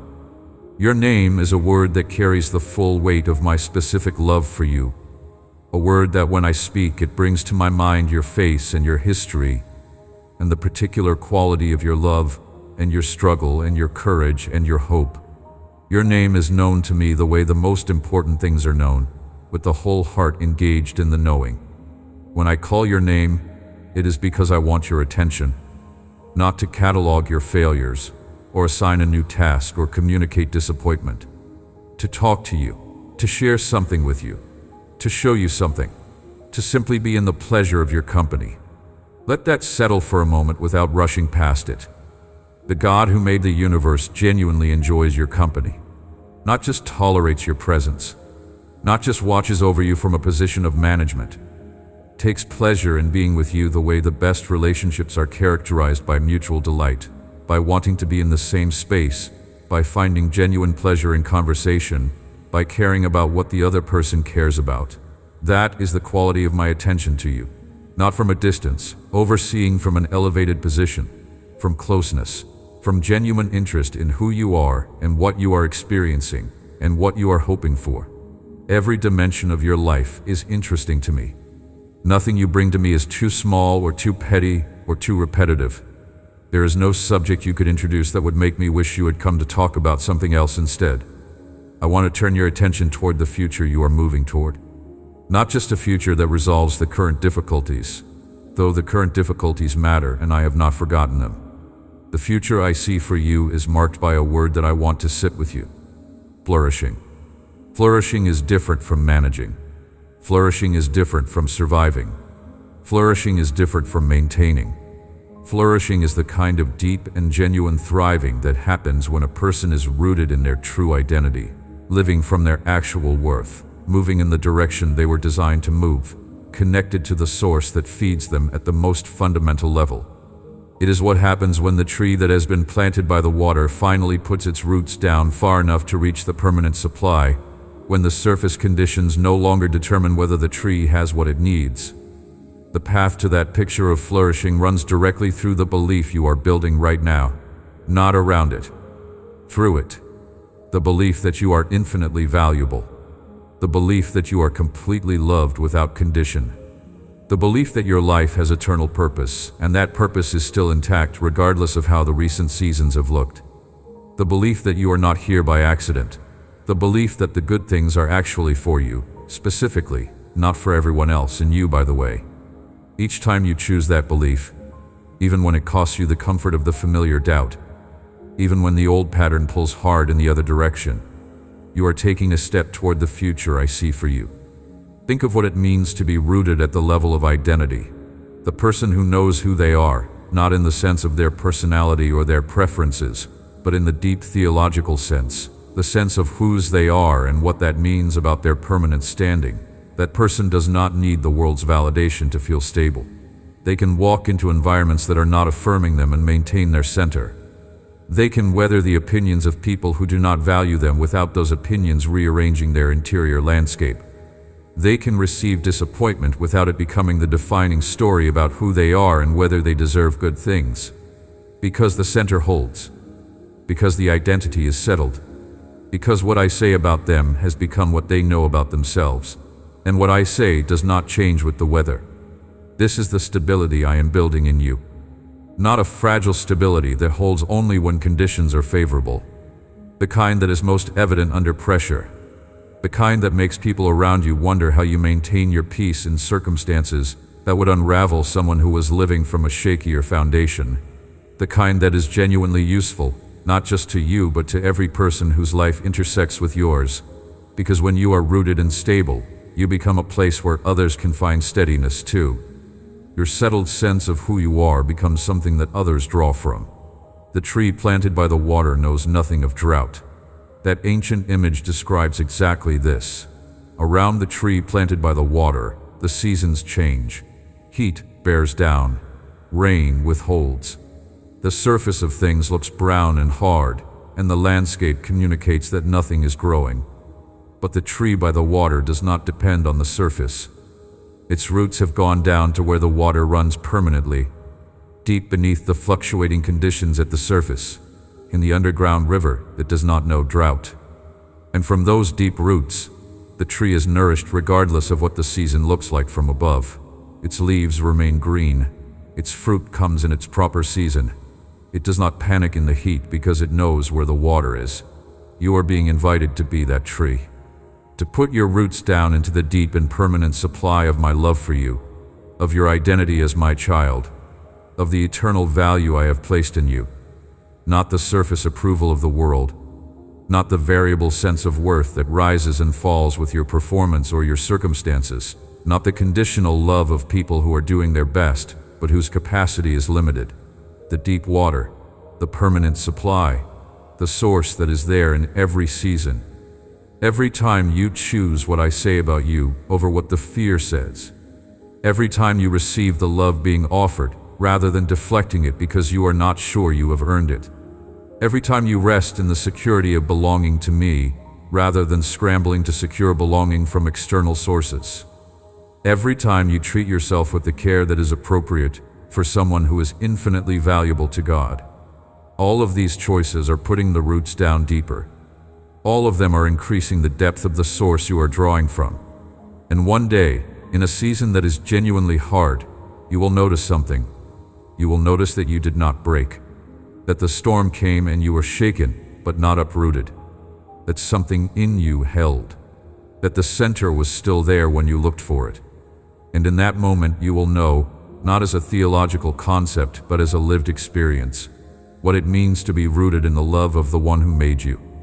You will know what it means to draw from a supply that does not run out, and you will be profoundly grateful for every season that drove the roots deeper, even the seasons that felt like too much, even the seasons where the pressure seemed impossible, because those were the seasons that did the deepest work. Your value is eternal. Let those words be the ground you stand on, not a ceiling above you, something you are always reaching for and never quite touching. The ground. The thing that holds you, not the destination you are moving toward, but the foundation you are already standing on, right now, today, in exactly the life you have. Your value is eternal, established before time, maintained through every season, unchanged by any circumstance, declared by the only voice whose declaration is final. And here's what eternity means for your value. Eternity means it predates everything that has tried to diminish it. Every voice that told you that you were not enough, your value was already established before that voice spoke. Every failure that seemed to provide evidence against your worth was already immovably fixed before the failure occurred. Every relationship that handled you as if you were disposable, you were already infinitely precious before they made that mistake. Nothing that has happened to you in your life has the ability to retroactively unestablish what was declared about you before the beginning of time. The declaration stands regardless. The value holds. And eternity means it outlasts everything that is trying to diminish it now. The current doubts, the current circumstances, the current voices that are still, in one form or another, suggesting that you are less than what you are. Every one of those things has an expiration date. Your value does not. The doubts will pass. The circumstances will change. The voices will eventually exhaust themselves, or be silenced, or lose the ability to reach you. But the truth about who you are and what you are worth will still be standing when all of those things are gone. It will be standing in 1,000 years. It will be standing on the last day of time, and in the first moment of eternity after that. The worth I placed in you stretches across eternity, and the one who declared it is infinitely more permanent than anything that has tried to argue against it. Let me walk with you through the rooms of your life for a moment, not to evaluate or to judge what I find there, but to speak into each room, to say something specific and true about the value of the person who lives in each of these spaces. In the room of your relationships, where you love and are loved imperfectly, where the longings of your heart meet the limitations of other human beings, where connection is sometimes beautiful and sometimes painful, and always more complicated than you would choose. You bring something irreplaceable to every person you are in genuine relationship with. The specific quality of the love you are capable of, shaped by every experience you have ever had, refined by every loss and deepened by every season of genuine intimacy. That love is unlike any other love available to the people in your life. They cannot get what you offer from anyone else. The way you understand them, the way you show up for them, the particular safety you create for them, those are yours to give and no one else's. Even in your imperfection, even in the ways you fall short of what you intend, the love you carry is a gift to the world. Consider your professional life, where you spend so much of your time and energy, where the measuring often feels most acute because the outcomes are quantifiable and the comparisons are easy to make. The contribution you make is not only the output, not only the deliverable, the project, the task completed. The way you carry yourself in your work, the quality of character you bring to the people around you, the way you treat the difficult colleagues and the difficult customers in the difficult days, these are part of what you contribute, and they matter in ways that never show up in the productivity metrics. The work done with integrity, with kindness, with genuine care for the people affected by it, that work carries a weight that pure efficiency does not have. And I see every bit of it. In the room of your private life, the life that exists in the quiet and the unseen, the prayers no one else hears, the choices made when no one is watching, the integrity maintained when there would be no consequence for letting it slip, the love expressed in the small and private ways that will never be publicly credited. That is the room where your truest character lives, and what I find there is precious to me. Not perfect, not without the complexity and contradiction that is part of every honest human life, but real, genuine, marked by a wanting to be good and a wanting to love well and a wanting to be the person you were made to be. That wanting matters. The intention behind the life matters, even when the execution falls short. The heart that is oriented toward what is good and true and loving is a beautiful thing to me, even when that heart makes mistakes. Then there is your history, where the long accumulation of everything you have been through lives, the successes and the failures, the relationships that formed you and the ones that broke you, the seasons of grace and the seasons of discipline and the seasons of what felt like abandonment, the chapters you would choose to keep and the chapters you would rewrite if you could. Every part of that history, every single chapter, has contributed to making you who you are right now. The person standing in this moment of listening, the person receiving these words, that person could not be exactly who they are without every single thing that went before, including the hard things, especially, in some ways, the hard things. The difficulty you endured has given you a depth you would not have without it. The losses you sustained have given you a tenderness for others in loss that cannot be manufactured without the experience. The mistakes you made and recovered from have given you a compassion for other people and their mistakes that would not be available if your own record were clean. Your history is not an obstacle to your value. Your history is the story of your value being expressed through time, sometimes clearly and sometimes obscurely, sometimes in ways that are easy to recognize as good, and sometimes in ways that will only be fully understood from a longer view. Every page of your history is known to me.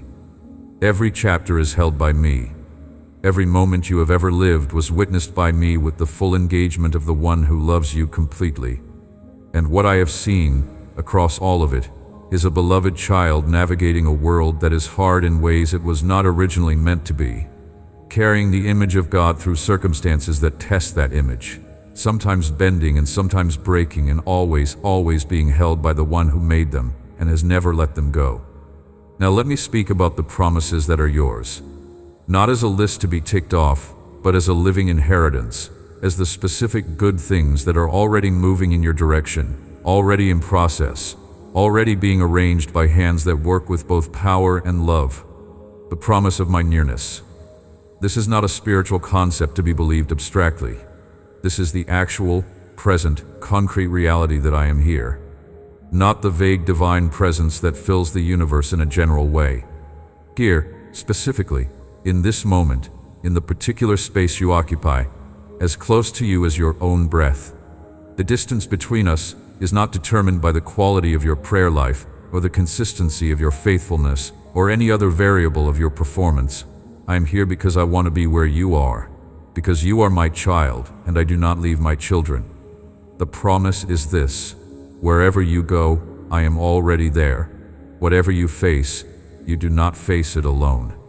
Whatever room you walk into, you walk in with me already present in it. My guidance walks beside you as well. Not a divine GPS that provides turn-by-turn directions for every decision in your life, eliminating the need for your own discernment and growth. Something richer than that. The promise that as you walk with me, as you orient yourself toward me and draw from my wisdom, you will not be left navigating the significant choices of your life with only human understanding to draw from. There is wisdom available to you that exceeds what any human counselor can provide, what any self-help system can generate, what your own analysis, however careful, can reach. That wisdom is not withheld until you are spiritually advanced enough to access it. It is available in the simple, genuine, honest posture of a child who says, "I do not know what to do, and you are the one I trust to guide me." Restoration flows from my hands toward the broken places in your life. This is the promise I want to speak about with particular care, because for many of you, this is the one that seems most impossible. The idea that the broken things can actually be made whole, that the losses, the missed years, the wasted seasons, the relationships that ended badly, the opportunities that slipped away, the chapters that were filled with more darkness than light, can somehow be redeemed. Not erased, not as if they never happened, but genuinely redeemed, transformed into something that serves your life going forward, rather than simply being scar tissue. Restoration is one of the things I am most passionate about. The making of new things from what seems like nothing. The bringing of life from what seemed like death. The turning of mourning into dancing, of ashes into beauty, of grief into gladness. This is not poetic exaggeration. This is the actual pattern of my work in human lives. The raw material of your hardest seasons is not waste material. It is the kind of material my restoration work uses most powerfully. Because when the turning happens, when something that was dark becomes light, when something that was broken becomes the source of someone else's healing, when the story that seemed to have no redemptive arc suddenly reveals the arc that was hidden in it, that is when the nature of the one who makes all things new is most clearly on display. The promise of my provision, not a guarantee that you will never face scarcity or need, but the promise that I know what you need and that my economy is not subject to the limitations of your current circumstances. The promise that what is needed will be provided in the measure that is needed when it is needed. The promise that you are not navigating the practical dimensions of your life without the involvement of the one who controls the supply of all things and who is deeply invested in your flourishing. Provision does not always arrive on the schedule you would choose or in the form you were expecting, but the commitment behind it is absolute. A parent who has the ability to provide for their child does not choose to withhold. I have the ability, and you are my child, and there is a peace I hold out to you. Not the peace that is simply the absence of conflict, not the numb quiet of a life that has protected itself so carefully from pain that it has also protected itself from joy. The peace that surpasses understanding, that holds steady in circumstances that would rationally produce anxiety, that persists even when the conditions for peace are not present in any obvious external sense. The peace that comes not from circumstances being resolved, but from knowing who holds the circumstances. The peace that is available to you right now, not as a future reward for when things get better, but as a present gift for you in the middle of whatever things currently are. These promises are yours, all of them, carried over to you in full by the relationship that makes you an heir to everything I have. And the fullness with which you experience them is related to the settled certainty of your standing, the confidence with which you reach for what has been given, the willingness to receive rather than to wait at the door wondering if you have been truly invited in. You have been invited. The door is open. The table is set. The inheritance is yours. The one who loves you stands at the door waiting for you to come all the way in, not just to stand at the threshold tentatively, not just to put one foot across, but to come all the way into the fullness of what has been prepared for you. Come all the way in. There is one more thing I want to speak to you before the conversation turns toward its close. One more dimension of your worth that deserves careful attention, because it is so often the most difficult one to receive. I want to speak about your worth in the moments of your greatest failure, not the small, everyday failures that accumulate in an ordinary life, the moments of impatience or distraction or thoughtlessness that you are aware of and try to address, the large ones, the ones that you revisit, the ones that cost something real, damaged something significant, hurt someone in ways that cannot be simply undone.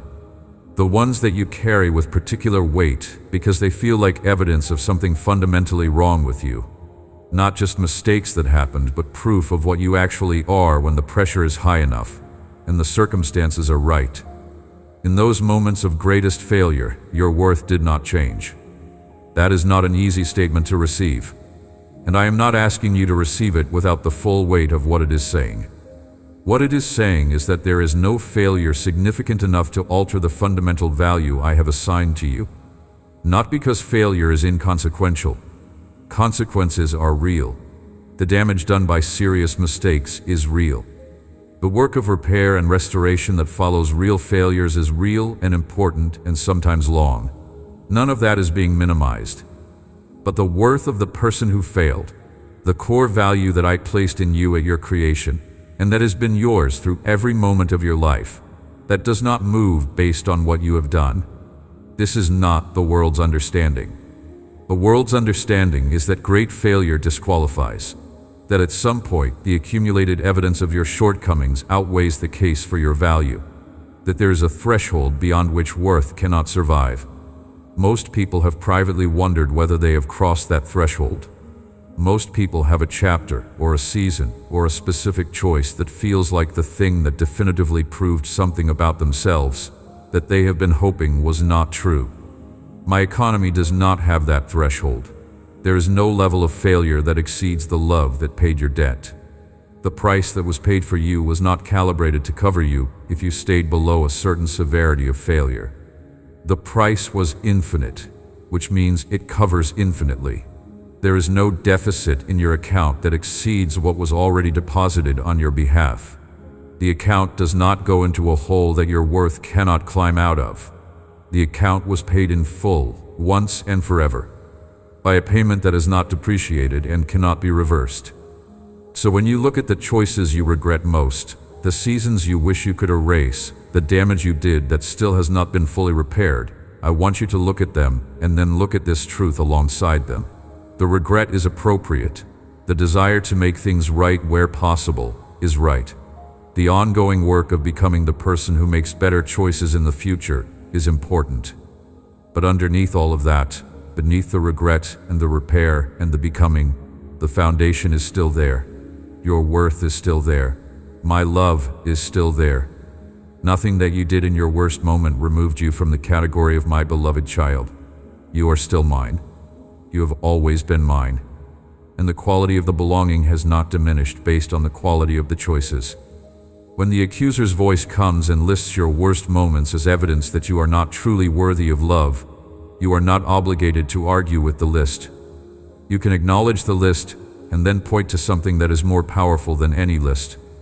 The declaration made about you before the beginning of time that has not been revoked. The price paid for you that has not been refunded. The love that is held through every season of your life, including the seasons that are on that list. The list is not wrong about the events. The list is wrong about what the events mean. The events are not the final word. My word about you is the final word. And my word says, beloved, valued, mine, always. There are days still ahead of you, unwritten chapters, seasons that have not yet begun. And I want to speak into them. Whatever is in front of you, I am already there. Before you arrive at the next hard thing, I have already been to that place, and I know the way through it. Before you encounter the next gift, I have already prepared you for receiving it better than you received the last one. Before the next significant choice presents itself, the wisdom you will need for it is already available. The days ahead of you are not unprotected, not unattended, not arranged without regard for who you are and what you need. They are days I am invested in, days I am engaged with, days I am working in and through and sometimes ahead of.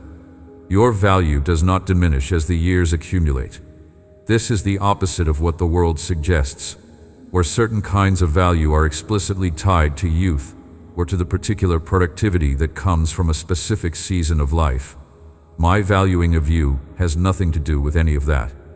The you of 30 years from now will be as precious to me as the you of today, and the you of today is as precious to me as the you of the most energetic and productive and externally impressive moment of your life. The value is not in the productivity. The value is in you, and you do not wear out. In the unwritten chapters ahead, there will be moments when you will be tempted to believe that the conversation we have had today was true for a moment, but has now expired. That the feeling of being known and valued and loved was real in the moment, but that ordinary life has reverted to ordinary rules, and the extraordinary truth no longer applies. Those moments are tests of the root, tests of how deeply the truth has settled into the foundation. In those moments, return here. Not to the feeling of the conversation, because feelings come and go, to the content, to the substance, to what was actually said and who said it, and whether there is any good reason to disbelieve the one saying it. There is no good reason to disbelieve me. My record on the question of your worth is perfect. Every declaration I have ever made about your value has been accurate. Every word I have spoken about my love for you has been true. I have not once oversold, not once promised more than I have given, not once described a reality that turned out to be less than I said. My word about you is reliable. Build on it with confidence. Let it be the most certain thing in your life, more certain than what you can see and feel, more certain than what circumstances report, more certain than the oldest and most familiar voice of doubt. Your value is not something you have to defend. It is not something you have to argue for. It is not something you need to persuade anyone of, including yourself, by compiling a sufficient body of evidence. It was declared by the one whose declarations are final, and it stands. All you have to do is receive it, and keep receiving it, and receive it again tomorrow. And let the receiving, over time, become the settled way you hold yourself, the natural posture of someone who knows who they are and whose they are, and what that means about the infinite, permanent, unconditional value with which they move through this world. My beloved child, that is who you are. My personal treasure, my most precious jewel, the one I made with intention, and breathed with life, and named with love, and hold with care, and will never, ever let go. Believe it, because I do. We are drawing close to the end of this conversation, and I want to seal what has been said with the same care and the same love with which it was opened. Something has happened in this time together. Not just information transferred, not just theological propositions communicated to your mind. Something spoken from the deepest place in me toward the deepest place in you. The kind of word that, when it lands in the right soil, changes the climate of a life. The kind of truth that does not expire when the conversation ends. The kind of declaration that was true before I said it, and will remain true long after the words have faded from your immediate memory. Long after this listening moment has passed into the ordinary flow of your days. I began by telling you that I had been keeping something from you. A surprise. A revelation that was not a surprise to me, having known it since before the beginning of time, but that I wanted to present to you with all the care and the ceremony and the joy it deserves. And the revelation was this: you have a value you cannot fully comprehend. Your value comes from me. It was placed in you before you knew anything, before you could do anything, before any of the circumstances of your life had a chance to either confirm or deny it. It is woven into the very substance of who you are, as inseparable from you as your breath. And nothing, not your worst season, not your longest failure, not the most painful rejection you have ever faced, not the most damaging voice that has ever spoken about you, Nothing in this world or beyond it has been able to remove it. Here is what I want to say to you one final time before this conversation closes. You are infinitely valuable to me. Not approximately valuable, not valuable in the general way I value the beauty of creation, but infinitely, specifically, personally, irrevocably valuable. The kind of valuable that caused me to pay the maximum price on your behalf, without hesitation, without regret, without a calculation of whether you were worth it, that came out favorably only barely. You are worth everything.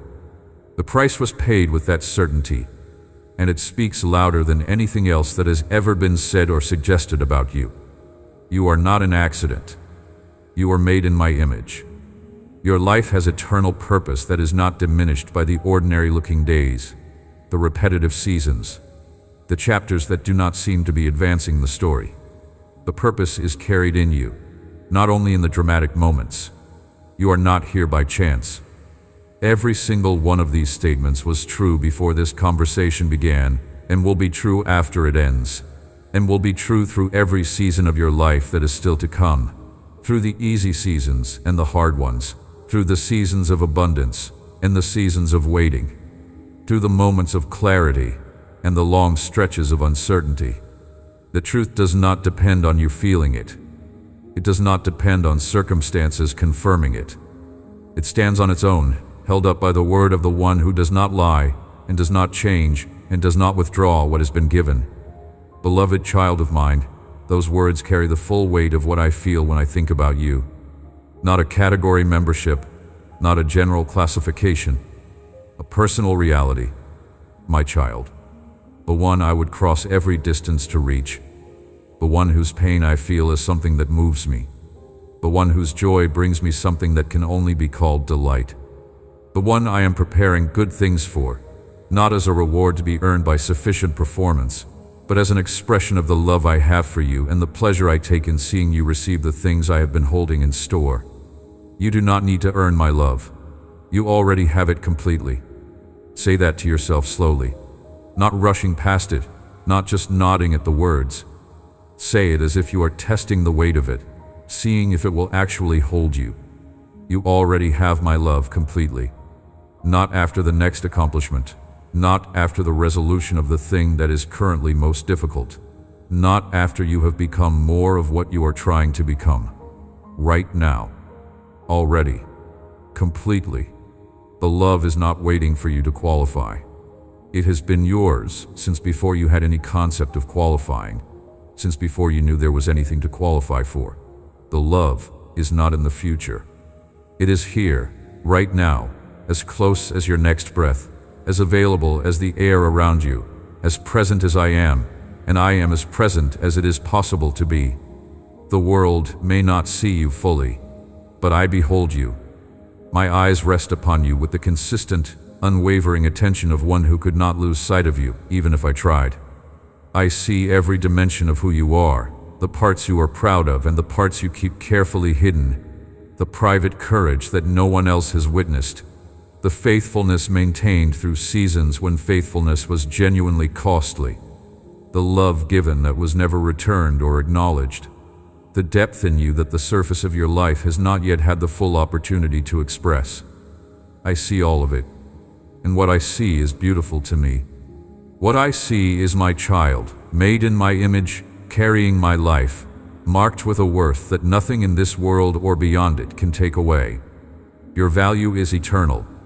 That is not a metaphor, and it is not a poetic expression of general warmth. It is a precise description of a real thing. Before time began, your value was established. Within time, your value has not changed regardless of what time has brought. Beyond time, your value will remain unchanged forever. The eternal quality of your worth means it is older than every voice that has argued against it, stronger than every circumstance that has seemed to contradict it, more permanent than everything that is temporary in this world, which is everything except you and me and the relationship that holds us together. You are my personal treasure, my most precious jewel, the one I looked at and said yes to, worth everything, without hesitation, the one I believe in deeply, even in the seasons when you find it most difficult to believe in yourself. the one whose story I am invested in, not as a distant spectator but as the most active participant, working in ways you can see and in ways you cannot yet see, always toward the good that I have in mind for you, always toward the flourishing that is the true direction of your life.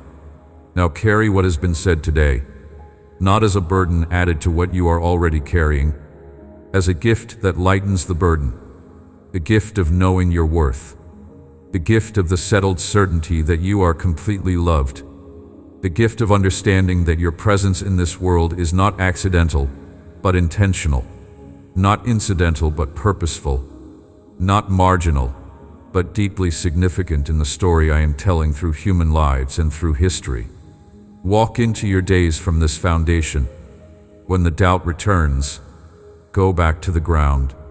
Go back to what is actually, permanently, unchangeably true.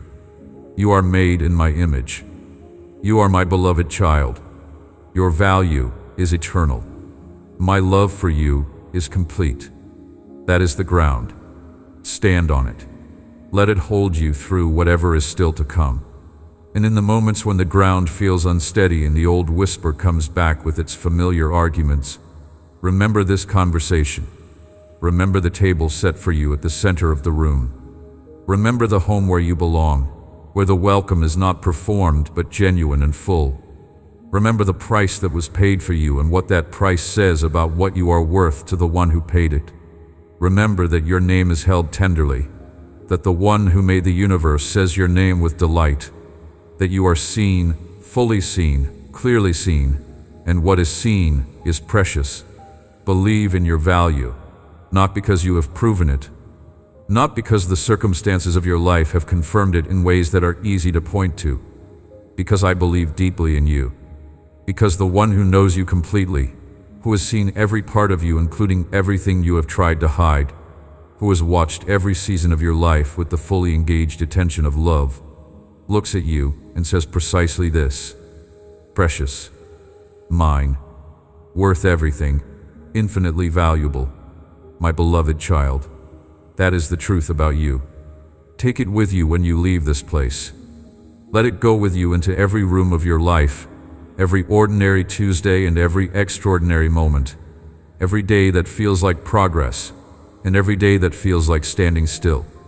Let it be the word that speaks over every doubt, the foundation beneath every circumstance, the constant that holds through every variable. You are infinitely valuable. You are completely loved. You are exactly who I made you to be, and who I made you to be is someone I am extraordinarily glad exists. Amen.